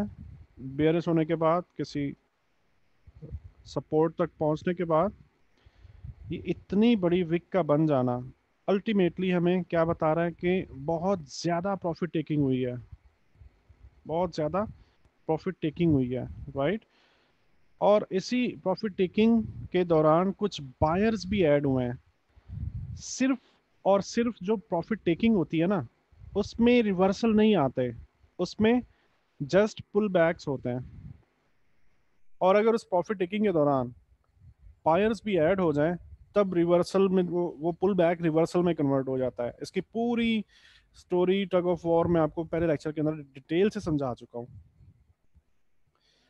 फ्राइडे वाले दिन मार्केट ऑफ हो जाती है और मंडे वाले दिन मार्केट ओपन होती है, तो हम ये देख सकते हैं कि इसमें भी गैप है।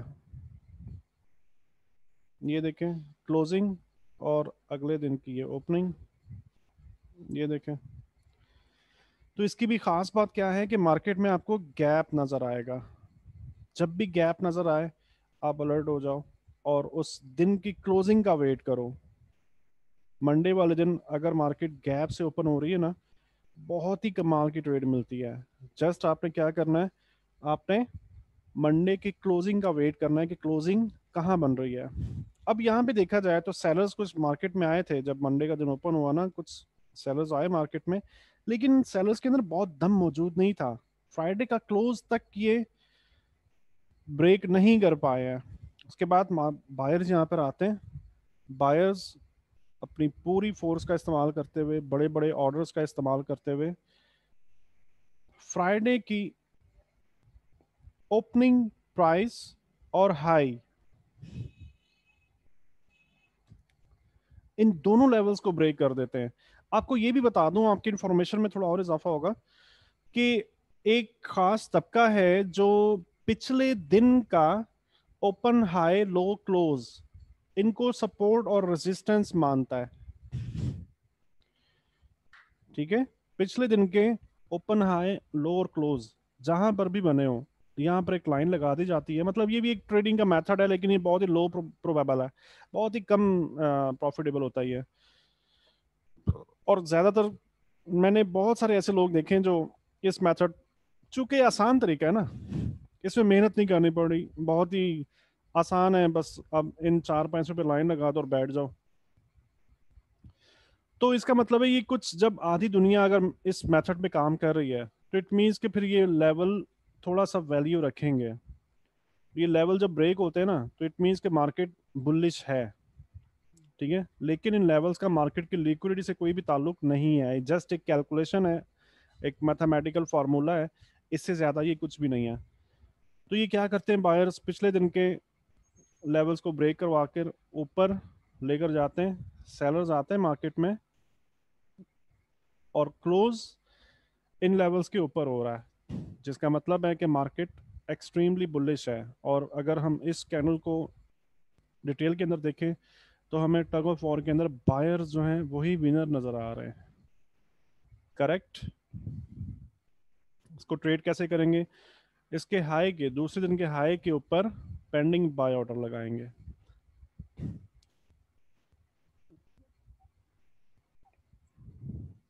एग्जाम्पल देख लेते हैं। ये देखें कितना लंबा बैकग्राउंड है,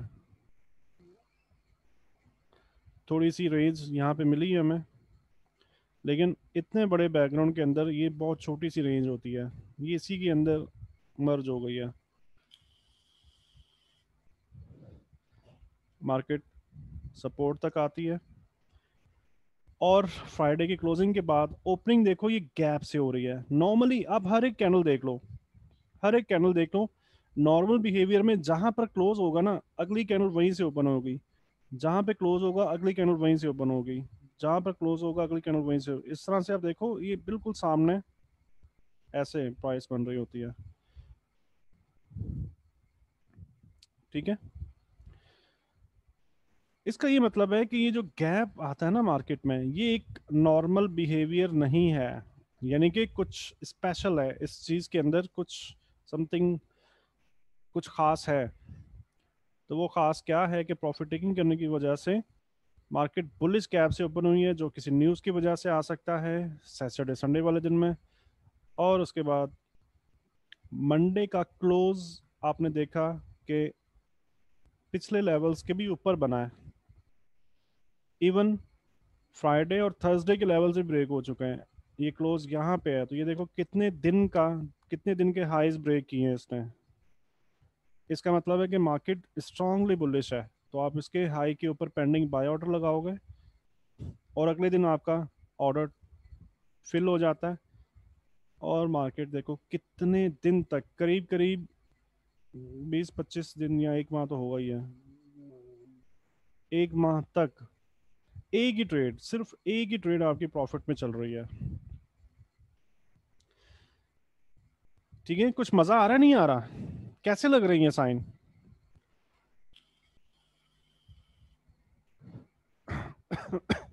या बोर हो रहे हैं?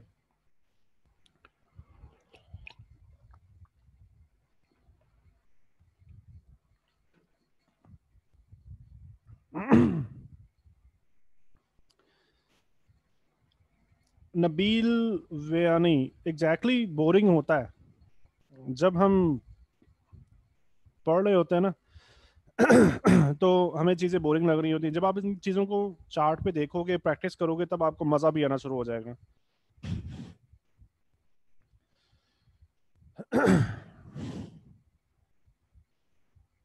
ओके, बुलिश किकर हमने देखा। इसी पूरे नॉलेज को वाइस वर्सा कर दिया जाए तो बेरिश किकर बनता है, जिसके अंदर हमें सिग्निफिकेंटली राइजिंग मार्केट चाहिए होती है, मार्केट एक रेजिस्टेंस तक पहुंच जानी चाहिए, विक हमें प्रॉफिट टेकिंग बता रही है। और मंडे वाला दिन हम देख सकते हैं गैप डाउन के साथ ओपन हुआ है, ये गैप डाउन है पिछले दिन का, यानी कि फ्राइडे का क्लोज इस जगह पे था, मंडे का ओपन इस जगह पे, मतलब गैप डाउन के साथ मार्केट ओपन हो रही है। अगर आप गौर से देखेंगे तो ये तमाम पैटर्न्स के अंदर तकरीबन गैप जो है वो आपको मिलेगा, और इनकी टग ऑफ वॉर कुछ कुछ सिमिलर है।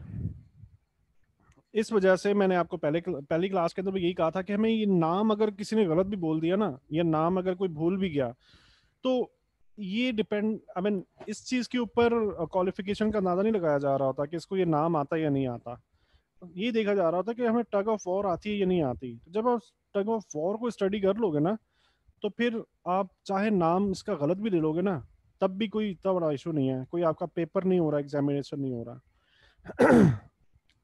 मंडे वाले दिन मार्केट ओपन होती है गैप डाउन बार के साथ, सेलर्स मार्केट में पेनिट्रेट करते हैं और फ्राइडे के लो को भी ब्रेक हो जाती है। सॉरी, एक सेकंड प्लीज, मैं माइक बंद कर रहा हूँ।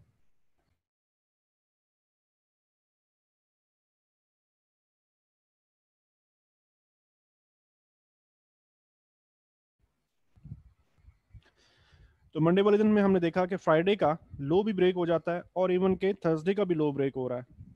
ठीक है, इसका ये मतलब है कि मार्केट एक्सट्रीमली बियरिश है और इसका क्लोज भी नीचे ही बन रहा है। आइए जो चलते हैं एग्जाम्पल में देखते हैं। Yes, there is another interesting thing. Bearish kicker किस तरह से नजर आता है, यहाँ पे देखिए, ये दो कैंडल्स के साथ मिलके बना है, चार कैंडल्स आ गई हैं। ये दो कैंडल्स, ठीक है, बियरिश किकर कुछ इस तरह से नजर आता है। फ्राइडे का क्लोज ये रहा, मंडे का ओपन ये रहा। कॉन्ट्रेक्चुअल रीडिंग के अंदर ये देखें, सिग्निफिकेंटली राइजिंग मार्केट, मार्केट एक लेवल तक पहुंच चुकी है। ये प्राइस एक्शन में ये बता रहा है कि यहाँ पे एक लेवल था, चूंकि यहाँ पे प्राइस एक्शन मौजूद नहीं है तो उसको हम चेक नहीं कर सकते। अच्छा, आप इसको पेंडिंग सेल ऑर्डर के साथ इसको ऐसे ट्रेड करोगे, राइट। अब गौर से देखें, ये बात मैं पिछले लेक्चर के अंदर भी बता चुका हूं, हमें तमाम चीजों को कंबाइन करके देखना होता है। अगर मैं जस्ट इस कैंडल को स्टडी करूं तो ये कैंडल का साइज जो है ना, ये बहुत बड़े साइज की कैंडल है। इस पूरे चार्ट के अंदर हम एवरेज साइज को कैलकुलेट करें तो करीब करीब ये साइज बनता है, करीब करीब, मतलब शायद ये भी मैंने बड़ा बना दिया, बड़ी बस यही कैंडल है इसके अंदर, ये दो, बाकी सब छोटी हैं। चले, करीब करीब ये साइज बनता है, ठीक है। और इसका साइज नोट करें, ये बहुत ही ज्यादा ह्यूज है, बहुत ही बड़ी साइज की कैंडल है। इसका क्या मतलब है? एबनॉर्मल बिहेवियर, यानी कि नॉर्मल बिहेवियर नहीं है। मतलब ये एबनॉर्मल बिहेवियर कैसे हो सकता है? फंडामेंटल की वजह से। तो मैं ऐसे दिन ऐसे कैंडल को ट्रेड नहीं करता। ये चार्ट एक्चुअली इसी वजह से यहाँ पे लगाया गया ताकि ये चीजें डिस्कस हों। ये चीजें जब आप प्रैक्टिस करोगे ना, आप ट्रेड के लिए मार्केट में जाओगे तो ये तमाम सिनेरियोज का सामना हो सकता है आपको। जब आपको पहले से पता होगा ना कि ये चीजें हो सकती हैं, ये वेरिएशन आ सकती हैं, तो फिर आप लॉस करने से बच जाओगे। आपको मैं एक और तरीका बता देता हूँ। अगर इस तरह की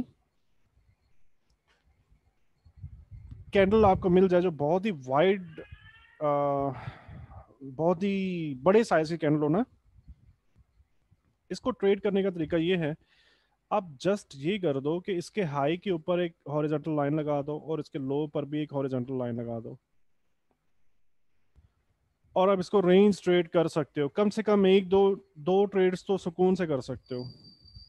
यानी कि आप कैसे ट्रेड करोगे? आप सेल करोगे फ्रॉम टॉप, बाय करोगे फ्रॉम बॉटम। इसके पीछे पूरी लॉजिक है। ये मैं आपको यहाँ पे लेवल लगाने का जो बोल रहा हूँ ना, इस वजह से नहीं बोल रहा कि प्राइस के अंदर हमें इस एग्जांपल में हमें ये नजर आ रहा है और मैंने जस्ट तुक्का मार दिया कि आप यहाँ पे लेवल लगाओ और आप ऐसे कामयाब हो जाओगे। ये बात नहीं है, इसके पीछे पूरी लॉजिक है। वो लॉजिक क्या है? लॉजिक ये है,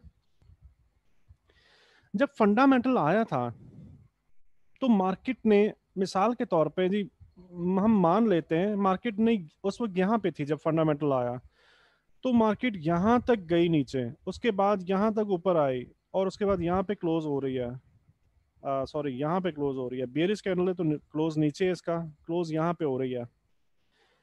इतनी ज्यादा मूवमेंट जो की है मार्केट ने, क्या वजह है कि मार्केट ने इतनी मूवमेंट क्यों नहीं की? क्या वजह है कि मार्केट ने इतनी मूवमेंट क्यों नहीं की? इतनी मूवमेंट क्यों नहीं की? इतनी मूवमेंट क्यों नहीं की, या इसके दरमियान में कहीं पे यहाँ पे क्यों क्लोज नहीं हुई, यहाँ तक लो क्यों नहीं बनाया, क्या वजह हो सकती है, कोई बता सकता है? इसी बात के अंदर इस चीज का जवाब छुपा हुआ है। क्या वजह हो सकती है कि मार्केट ने ये हाई यहां तक ही बनाया, इसके ऊपर क्यों नहीं जा सकी? क्या वजह है कि मार्केट ने लो यहां तक ही बनाया जबकि स्ट्रॉन्ग फंडामेंटल रिलीज था, यानी कि बहुत बड़े बड़े ऑर्डर्स के साथ मार्केट मूव कर रही थी? एग्जैक्टली, स्ट्रॉन्ग लेवल्स, यानी कि ये लेवल इतने स्ट्रॉन्ग होते हैं कि मार्केट में फंडामेंटल आ जाने के बावजूद भी ये लेवल्स ब्रेक नहीं हुए। ठीक है, और इन लेवल्स ने फंडामेंटल मूवमेंट को भी रोका।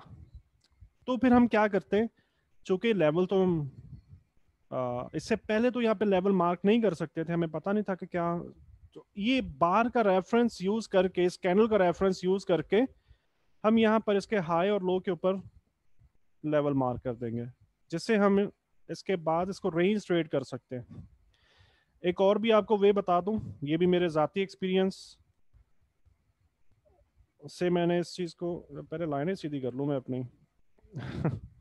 ये लाइनें सीधी लगाना भी एक टास्क है ना पूरा। तो जब ये लेवल्स अच्छे से ब्रेक हो जाए, नंबर वन पे आप इनको रेंज ट्रेडिंग के लिए इस्तेमाल कर सकते हो, लेकिन एक दो ट्रेड से ज्यादा नहीं करनी, क्योंकि रेंज ब्रेक होती है कभी कभी। अच्छा, अब मैं यहाँ पे आपको दो से ज्यादा ट्रेड ना करने का मशवरा दे रहा हूँ। अब ये पॉसिबल है कि वो रेंज 50 कैंडल्स तक भी चल जाए, 100 कैंडल्स तक भी चल जाए। इसका ये मतलब नहीं है कि जी आपने तो दो बोले थे तो हमारा प्रॉफिट था, हमने बुक नहीं कर सके आपके दो बोलने की वजह से। भाई उसके अंदर चांसेस होते हैं कि पॉसिबिलिटी है कि वो ब्रेक हो जाए और ब्रेक ना भी हो, यानी कि ये लेवल्स यहाँ तक ही ज्यादा स्ट्रांग थे। इन पर एतमाद जो था ना, इन पर जो बिलीव था, वो बस इन्हीं जगहों पर ज्यादा था। उसके बाद वो एतमाद बिलीव थोड़ा कम होता है, पता नहीं वो रेस्पेक्ट हो जाए, पता नहीं शायद ना भी हो, दोनों काम होता है। तो आपने सबसे पहले रेंज ट्रेड कर लिया, 2 से 3 ट्रेड्स तक आपने कर ली, उसके बाद आपने वेट करना है कि वो रेंज ब्रेक हो जाए किसी भी जगह पे, या तो ऊपर से ब्रेक हो जाए या नीचे से ब्रेक हो जाए। ठीक है, और अच्छे से ब्रेक हो जाए। इसको ब्रेकआउट नहीं कहते, ये जो है ना, ये ब्रेकआउट नहीं होता। बहुत से लोग ये गलती कर रहे होते हैं, बहुत से लोग ये गलती कर रहे होते हैं कि जस्ट कैंडल एक पिप भी अगर उस लाइन से ऊपर चली गई ना, और वो कहते हैं जी ब्रेकआउट हो गया, ब्रेक अब करो, बाय करो, सेल करो, वट एवर जो भी करना है, इसको ब्रेकआउट नहीं कहते हैं। अब यहां पर भी देखें, ये हाई नजर आ रही है, हाई, इसको ब्रेकआउट नहीं कहते हैं। ब्रेकआउट का ये मतलब होता है कि अच्छे से इसके नीचे 3 4 कैंडलें बन जाएं, इसके नीचे इस तरह की मूवमेंट आ जाए, तब हम इसको ब्रेकआउट कहेंगे। ठीक है, 3 4 5 कैंडल्स के अंदर इसके नीचे मार्केट चलना शुरू हो जाए, तब हम इसको ब्रेकआउट कहेंगे, और उसके बाद हम पुल बैक का वेट करेंगे इसी लेवल पे। अगर ये ब्रेकआउट नीचे की तरफ हुआ तो फिर हम यहाँ पे पेंडिंग सेल लगा देंगे, इस जगह पे पेंडिंग सेल लगाएंगे। अगर ये ब्रेकआउट ऊपर की तरफ हुआ तो हम यहाँ से इसको बाय करेंगे ऐसे। ठीक है, अच्छा जी, अब बात करते हैं शूटिंग स्टार। शूटिंग स्टार भी 3 कैंडल्स के साथ मिलकर बनता है, बहुत ही इंटरेस्टिंग। इसके अंदर हम देखेंगे तो हमें पिन बार नजर आ रही होती है, स्पिनिंग टॉप नजर आ रहा होता है इसके दरमियान में। हैंगिंग मैन के अंदर हमें हैमर नजर आ रहा था, इसके अंदर स्पिनिंग टॉप नजर आ रहा है। बहुत ही कमाल का ये भी बियरिश पैटर्न है, बियरिश रिवर्सल, आई मीन इसके बैकग्राउंड के अंदर राइजिंग मार्केट हमें चाहिए होती है। मार्केट स्ट्रॉन्ग लेवल तक पहुंच जाती है, और इस जगह पर पहुंचने के बाद बायर्स जो होते हैं ना, ये प्रॉफिट टेकिंग करते हैं, और इस जगह पर नए सेलर्स मार्केट में आते हैं। ये गौर से जरा देखिएगा, मैं थोड़ा सा अगेन इस एक स्टेप आगे आपको लेके जाना चाह रहा हूँ। हैंगिंग मैन के अंदर आपने एक चीज गौर की होगी, ये मैंने पहली कैंडल बनाई, ये दूसरी कैंडल, और ये तीसरी कैंडल, जो हमने हैंगिंग मैन को देखा था, यानी कि दो पिलर्स हैं और उनके अंदर एक आदमी लटका हुआ है। अगर हम इस हैंगिंग मैन पैटर्न की बात करें तो हमें ऐसे नजर आ रहा होता है। ये दरमियान वाला जो हैमर था, इसका साइज बहुत ही छोटा था।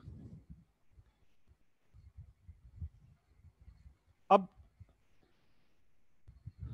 शूटिंग स्टार की बात करें तो ये देखिए इसका साइज, इस कैंडल का साइज, ये बड़े साइज के अंदर है। यानी कि बाइंग जो है वो अच्छे खासे ऑर्डर्स के साथ की गई है। यहाँ पर जब ओपनिंग हुई है, अब यहाँ पे गैप तो है, ये गैप तो है, लेकिन शूटिंग स्टार के अंदर हर जगह गैप ये शर्त नहीं है, गैप आना शर्त नहीं है। ठीक है, तो इस बाइंग की वजह से मार्केट ऊपर तो गई है, लेकिन लेवल के ऊपर आने से बायर्स ने प्रॉफिट टेकिंग करी और नए सेलर्स भी मार्केट में आए, जिसकी वजह से ये साइज बड़ा हुआ। ये जो इसका साइज था ना इस कैंडल का, ये बहुत बड़ा हो गया, वाइड वाइड स्प्रेड हो गया, जिससे हमें ये अंदाजा होता है कि ये जो सेलिंग है ना, ये बहुत ही स्ट्रांग है। यानी कि इस सेलिंग ने दो काम किए, एक तो ये बाइंग का इम्पैक्ट खत्म किया, और दूसरा मार्केट को इतना नीचे तक भी लाने में कामयाब हुई है। ठीक है, उसके बाद तीसरा दिन जब ओपन होता है तो यही सेलिंग कंफर्म हो रही है, दूसरे दिन की सेलिंग कंफर्म हो रही है, जो कि तीसरे दिन का क्लोज हमें बता रहा है। यानी कि ये रियल सेलिंग थी जो कि तीसरे दिन भी कंटिन्यू रही है। अगर मैं इसको मर्ज कर दूं तीनों कैंडल्स को, तब भी हम ये देख सकते हैं कि ये क्लोज है, ये ओपन है, तो इसके अंदर हमें सेलर्स जो है ना वो विनर नजर आ रहे हैं। ठीक है, अच्छा जी, ये देखें सिग्निफिकेंटली राइजिंग मार्केट, और इन तीनों कैंडल्स के साथ मिलकर ये साइन कंप्लीट होता है शूटिंग स्टार। और ये देखें खास बात जो है ना, खास बात ये है कि दरमियान वाली कैंडल के साइज का बड़ा होना।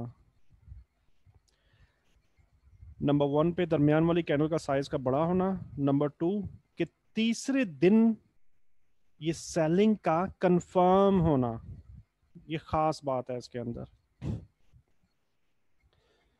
ट्रेड कैसे करेंगे? पेंडिंग सेल ऑर्डर के साथ हम यहाँ पे ट्रेड लगाएंगे। एसएल कहाँ पे जाएगा? पिछला स्विंग हाई या इसके ऊपर रेजिस्टेंस, जहां पे भी मिले इसके ऊपर, अगर यही स्ट्रॉन्ग लेवल था तो इसके ऊपर यहाँ पे हमारा एसएल जाएगा।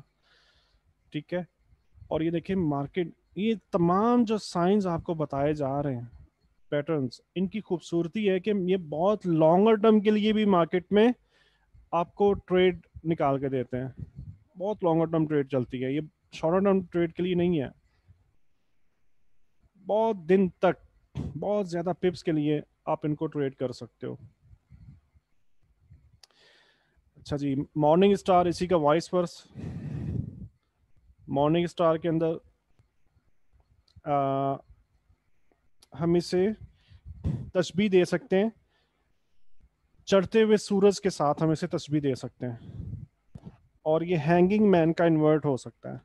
ठीक है, हैंगिंग मैन में और मॉर्निंग स्टार के अंदर क्या फ़र्क है कि उसमें यहाँ पे हैमर नज़र आ रहा था दूसरी कैंडल के अंदर, तो इसमें हैमर नहीं है, जस्ट इसका साइज बहुत छोटा है, और टग ऑफ वॉर तकरीबन वही इस्तेमाल होती है इसमें भी। और ये 3 दिन के साथ मिलकर ये साइन कंप्लीट होता है। करेक्ट, ये साइन का हिस्सा नहीं है, ये जस्ट कंफर्मेशन आप इसे ले सकते हो। चौथे दिन अगर आप करना चाहो तो एज अ कंफर्मेशन ले सकते हो, लेकिन वो फिर बहुत ऊपर चली जाती है, ट्रेड बहुत ऊपर चली जाती है। इसके लिए हमारे पास ये बुलिश रिवर्सल पे हम इसको यूज़ करते हैं। सिग्निफिकेंटली फॉलोइंग प्राइस आई है, उसके बाद लोअर टेल हमें, लोअर विक हमें ये बता रही है कि प्रॉफिट टेकिंग की गई है सेलर्स की तरफ से। उसके बाद यहाँ पे नीचे लेवल मौजूद था, और दूसरे दिन की कैंडल ने इस लो को ब्रेक नहीं किया।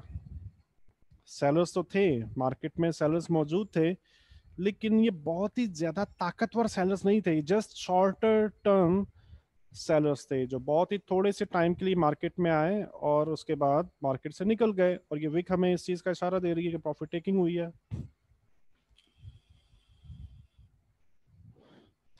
करेक्ट।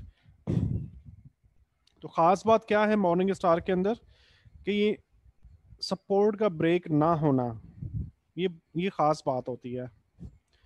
उसके बाद एक और खास बात आपको बताऊं, इस कैंडल का साइज चेक करें।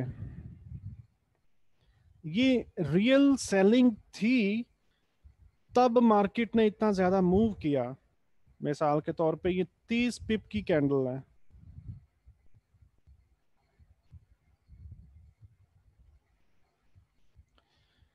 यानी कि मार्केट ने 30 पिप नीचे तक मूव किया है, तो इट मींस कि ये रियल सेलिंग थी जिसने वर्कआउट भी किया है। और ये साइज एकदम से रिड्यूस हो गया, जो कि हमें क्या बता रहा है कि ये रियल सेलिंग नहीं है। या हम ये अंदाजा लगा सकते हैं कि बहुत ही थोड़े से ऑर्डर्स के साथ सेलिंग की गई है। अगर ये रियल सेलिंग होती या ये बहुत ही बड़े ऑर्डर्स के साथ सेलिंग की गई होती, तो फिर इसको इतनी छोटी कैंडल नहीं बनना चाहिए था, फिर इसको बड़ी कैंडल ऐसे ऐसे बनना चाहिए था, बड़े साइज की कैंडल बनना चाहिए था इसको। ठीक है। तो ये थोड़ी सी डेप्थ में जाके इंडिकेशंस होती हैं। इनके साइज को भी अगर आप देख लोगे ना, आपको बहुत सारे अंदाजे हो जाते हैं कि एक्चुअली ये सेलिंग के अंदर कितनी फोर्स शामिल है या नहीं है। और इसी बात का फायदा उठाते हैं तीसरे दिन बायर्स, मार्केट जैसे ओपन होती है सेलर्स आते हैं मार्केट में बहुत थोड़े से, चूंकि ये दिन हमें पहले से पहले बता रहा था कि सेलर्स मार्केट में बहुत कम रह चुके हैं। ज्यादातर जो सेलर्स हैं वो मार्केट में से प्रॉफिट टेकिंग कर चुके हैं ऑलरेडी। इसी चीज का फायदा उठाते हैं तीसरे दिन के अंदर जो ट्रेडर मार्केट में थोड़े से सेलर्स आते हैं, और वो थोड़ी सी सेलिंग करने के बाद इस जगह से बायर्स अपीयर हो रहे हैं और मार्केट को पिछले दिन के ओपन से ऊपर ले जाकर जाने में कामयाब होते हैं। और अगेन थोड़ी सेलिंग होती है। अब इस कैंडल के अंदर देखें तो विनर कौन है? Buyers, right. ठीक है ना, समझ में आ रही है? कोई परेशानी, मुश्किल? बहुत लंबी लंबी डिटेल के अंदर मैं नहीं जा रहा हूं क्योंकि टग ऑफ वॉर ऑलरेडी आप समझ चुके हो काफी हद तक।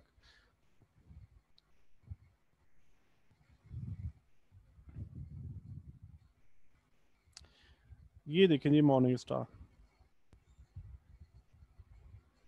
अच्छा, इसकी खूबसूरती देखें, यहाँ पर हमें बहुत ही अच्छा डाउन ट्रेंड नहीं मिल रहा। मतलब यहां से मैं देखूं तब मैं ये देख सकता हूं कि आइडियली ये फॉलिंग मार्केट थी, लेकिन ये थोड़ी सी रेंज भी है ना, ये रेंज है। लेकिन ये साइन अपीयर हुआ है, आइडियली तो मैंने आपको मना किया है कि रेंज नहीं होनी चाहिए, तो ये बेटर है कि आप इस चीज को समझ लो। लेकिन ये देखो कि अगर रेंज के अंदर भी ये आ रहा है ना, तो ये कैसे वर्कआउट कर रहा है। ठीक है। तीसरे दिन के हाई के ऊपर आप पेंडिंग बाय लगा सकते हो। और चौथे दिन ही आपका ऑर्डर ट्रिगर हो जाता है। उसके बाद मार्केट में पुल बैक आ रहा है और अल्टीमेटली मार्केट प्रॉफिट में मूव कर रही है। ठीक है जी, कोई क्वेश्चन यहां तक किसी का? तमाम चीजें समझ में आ रही हैं? अब हम बात करते हैं इवनिंग स्टार की। इवनिंग स्टार इसी का वॉइस वर्स, जिसके अंदर खास बात क्या है कि दूसरी कैंडल का साइज बहुत ही छोटा हो जाता है, जो हमें ये बता रहा होता है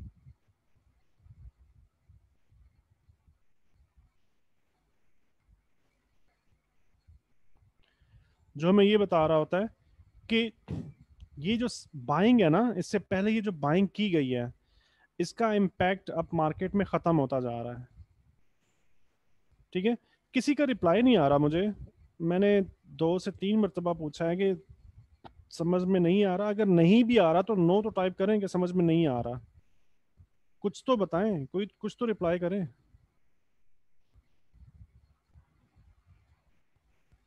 ठीक है, ठीक है।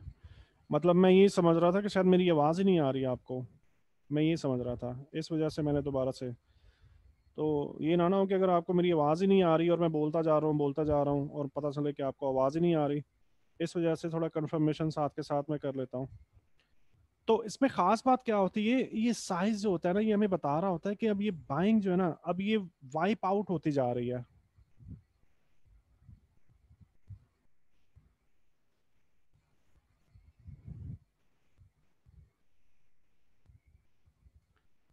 2016 की रिपोर्ट है, आज 2020 की रिपोर्ट देखनी है। मैं समझा नहीं आपकी बात नबील।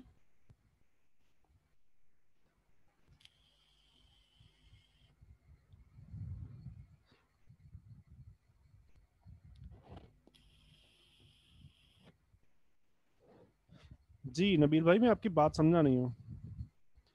ये जस्ट एग्जाम्पल है, ये जो आपको मैंने चार्ट बताया ना, ये चूंकि स्लाइड मैंने नई नहीं बनाई है, ये मेरी वही पुरानी पुरानी स्लाइड्स ही हैं। ठीक है। तो ये जस्ट एग्जाम्पल दिखाई गई हैं आपको कि इस तरह से नजर आता है, इस तरह से वर्कआउट हो रहा है। मैं आपको लाइव मार्केट में अभी दिखा दूंगा। ठीक है। ये सेशन के बाद हम लाइव मार्केट में आपको लेके चलूंगा और वहां पे दिखा दूंगा। अच्छा, तो दूसरे दिन का ये जो साइज है, ये हमें ये बता रहा है कि बायर्स का इम्पैक्ट अब खत्म होता जा रहा है।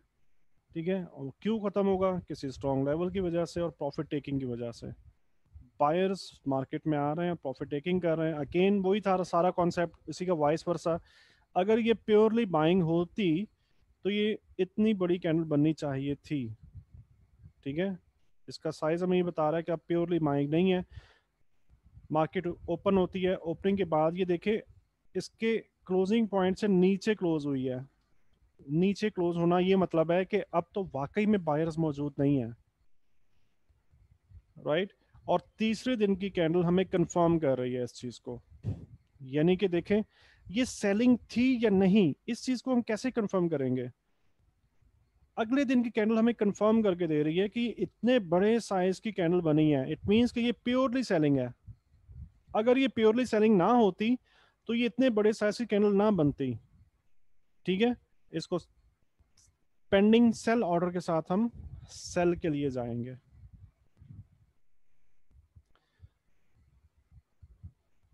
अगेन यहाँ पर भी देखें तो डाउन ट्रेंड के पुल बैक के ऊपर आया, ये डाउन ट्रेंड उसके पुल बैक के ऊपर इवनिंग स्टार यहाँ पर अपीयर हुआ है। इस तरह से ये तीन कैंडल्स के साथ मिलके बन रहा है। राइट। और आप इसको कैसे सेल कर सकते हो? पेंडिंग सेल के साथ कुछ दिन इसने रेंज किया है, बट अल्टीमेटली मार्केट आपके प्रॉफिट में आई है। जी, आज का लेक्चर आपका यहाँ पे ख़त्म होता है। और तमाम दोस्त अपने अपने सवाल टाइप करें, और मुझे सिर्फ 2 मिनट का टाइम चाहिए। माइक मैं ऑफ कर रहा हूँ, सिर्फ 2 मिनट के बाद मैं वापस माइक ऑन करूँगा। जब तक आप अपने सवाल वगैरह टाइप कर लें, जो जो कुछ कहना है सब टाइपिंग कर लें।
जी नबील भाई कह रहे हैं कि जी कोई क्वेश्चन नहीं है। Roshan Kumar no question.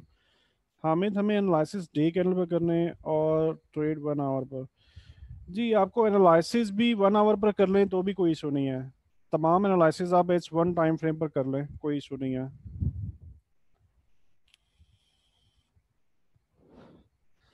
हाँ जी वकास अहमद, मैं आपको लेकर चलता हूँ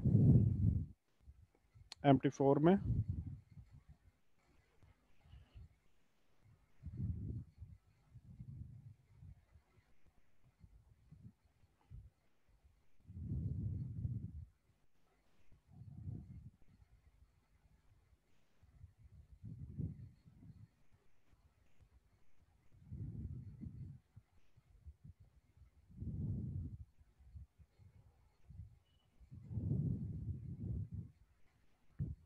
अच्छा ये देखें जी, इत्तेफाक से ये सामने नज़र आ गया। लाइव मार्केट है ये, ठीक है। और ये देखें राइजिंग मार्केट है, ठीक है। और ये देखें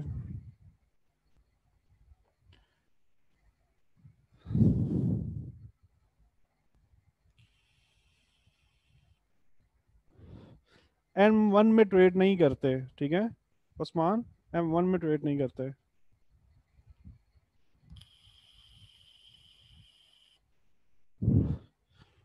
हामिद कह रहे हैं 1 आवर से कम पर ट्रेड नहीं करनी। हाँ जी बिल्कुल ऐसा ही है। अभी आप ना करें, मतलब अभी ये बेटर है कि आप 1 आवर में ही काम करो। इसके पीछे पूरी साइंस है, पूरी लॉजिक्स है। जो जो कुछ मैं आपको बता रहा हूँ ना, इसके पीछे लॉजिक्स हैं। तो जिस काम को मना करने के लिए अभी मना कर रहा हूँ, तो आप बेहतर है कि अभी उसकी वजह ये है। मैं आपको वजह भी बता देता हूँ कि वजह क्या है। मार्केट के टाइम टेबल से क्या मतलब है आपकी? मार्केट किस टाइम बंद होती है, किस टाइम खुलती है, आप ये जानना चाह रहे हैं?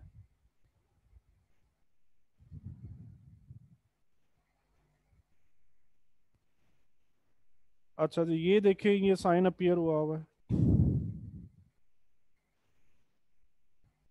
ये देखें, ये लाइव मार्केट है। और उसके बाद देखें किस तरह से मार्केट आपके प्रॉफिट में गई हुई है। आपके एसएल की तरफ गई नहीं है मार्केट। जी आजकल रात में 2 बजे मार्केट ऑफ होती है और 2 बजे ही ओपन हो जाती है। Just 1-2 second, I mean 5 minute का जस्ट वेट होता है। कुछ प्रोसेस होते हैं, जस्ट 5 मिनट के लिए मार्केट बंद होती है और ओपन हो जाती है।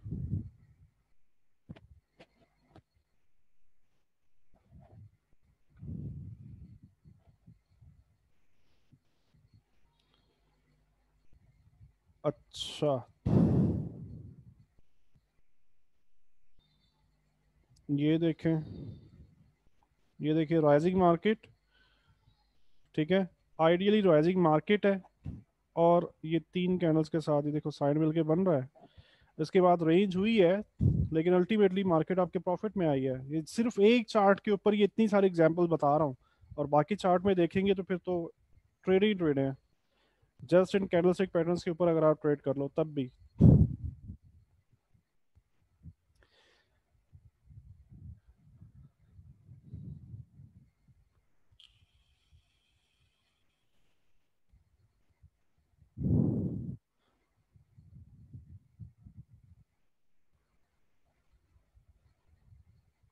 जी नबील आप देख रहे हो ना?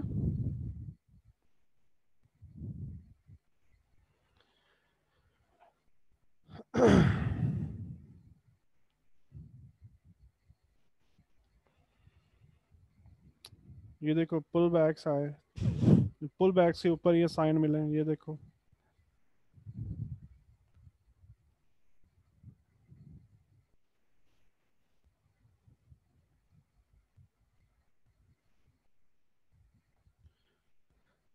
जी आबिद मकबूल आप टाइप करें ना, क्वेश्चन जो है टाइप कर दें।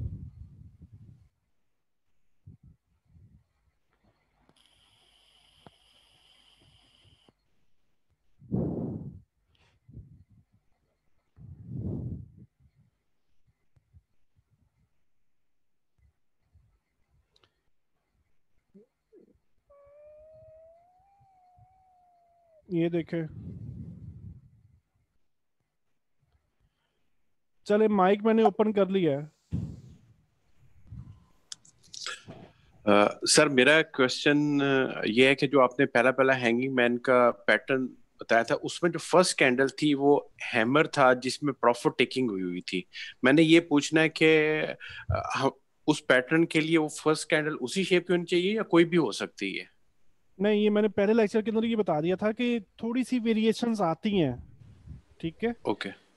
थोड़ी सी, थोड़ी बहुत वेरिएशन, किसी के अंदर प्रॉफिट टेकिंग ज्यादा मिल सकती है, किसी पे प्रॉफिट टेकिंग कम मिल सकती है, ठीक है।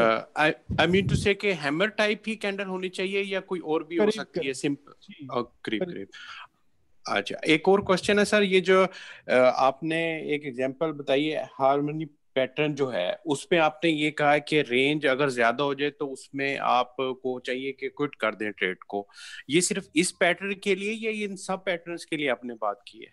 ये सब के लिए, ओके। ये ठीक। एज अ सेफ्टी मेजर्स मैंने आपको ये चीज बताई है। देखिए, यहाँ पर हमने रेंज देखी ना, पैटर्न अपीयर हुआ था और उसके बाद रेंज जी हुई है, लेकिन मार्केट अल्टीमेट, ये देखें, अल्टीमेटली आपके प्रॉफिट में ही आई है। यहाँ पे देखें, ये देखें, पैटर्न आ रहा है, जी। ठीक है। इसके बाद रेंज हुई है और अल्टीमेटली मार्केट ने बहुत बड़ा डाउन ट्रेंड बनाया है, यानी कि इसके अंदर पेंडिंग सेल आप यहाँ से लगाते हैं, तकरीबन 194-95 पिप्स की ये ट्रेड थी, ठीक है। ये मैं जी। जस्ट सेफ्टी के तौर पे ये बात कर रहा हूँ। अगर मार्केट लंबे रेंज में चली जाए ना, तो अक्सर औकात मैंने अपने एक्सपीरियंस के अंदर ये भी देखा है कि मार्केट ना रिवर्स कर जाती है, ऐसे ऊपर को ब्रेक कर जाती है। ऐसा होता है लेकिन बहुत ज्यादा केसेस में नहीं होता। तो ये जस्ट अपने कैपिटल को प्रिजर्व करने के लिए आप इस चीज को देख सकते हो। ओके, थैंक यू जी।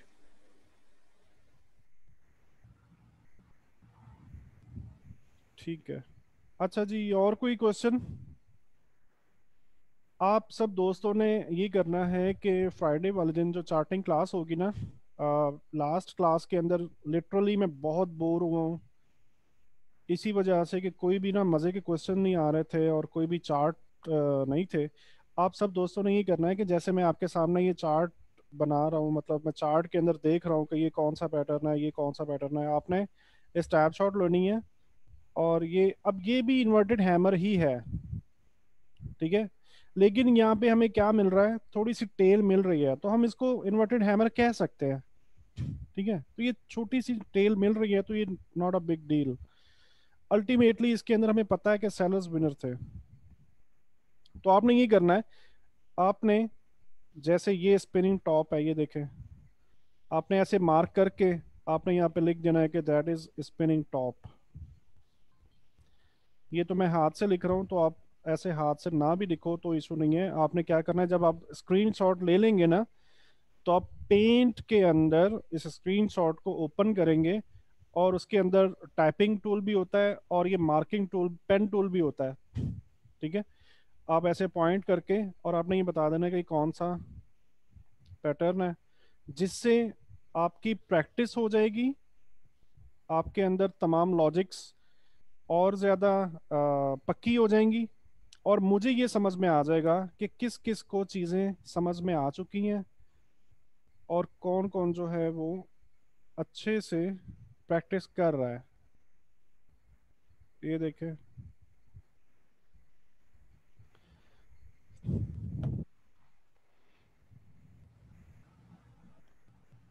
ये देखें हैमर, कितना बड़ा हैमर है ये, ठीक है। तो इस तरह से चार्ट के अंदर, ये लाइव चार्ट है, इस तरह से चार्ट के अंदर आप जो है, जी कहाँ पे डिपॉजिट करना है आपने मोहम्मद? नहीं,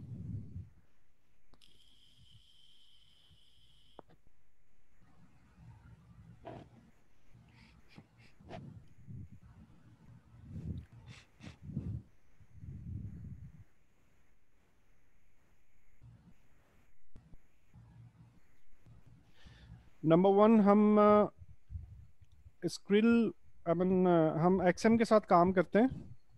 दूसरा, अगर आप एक्सनेस में डिपॉजिट करना चाहते हो तो आप उनकी लाइव चैट पे जाएंगे और उनकी लाइव चैट से आप ये चीज़ मालूम कर सकते हो।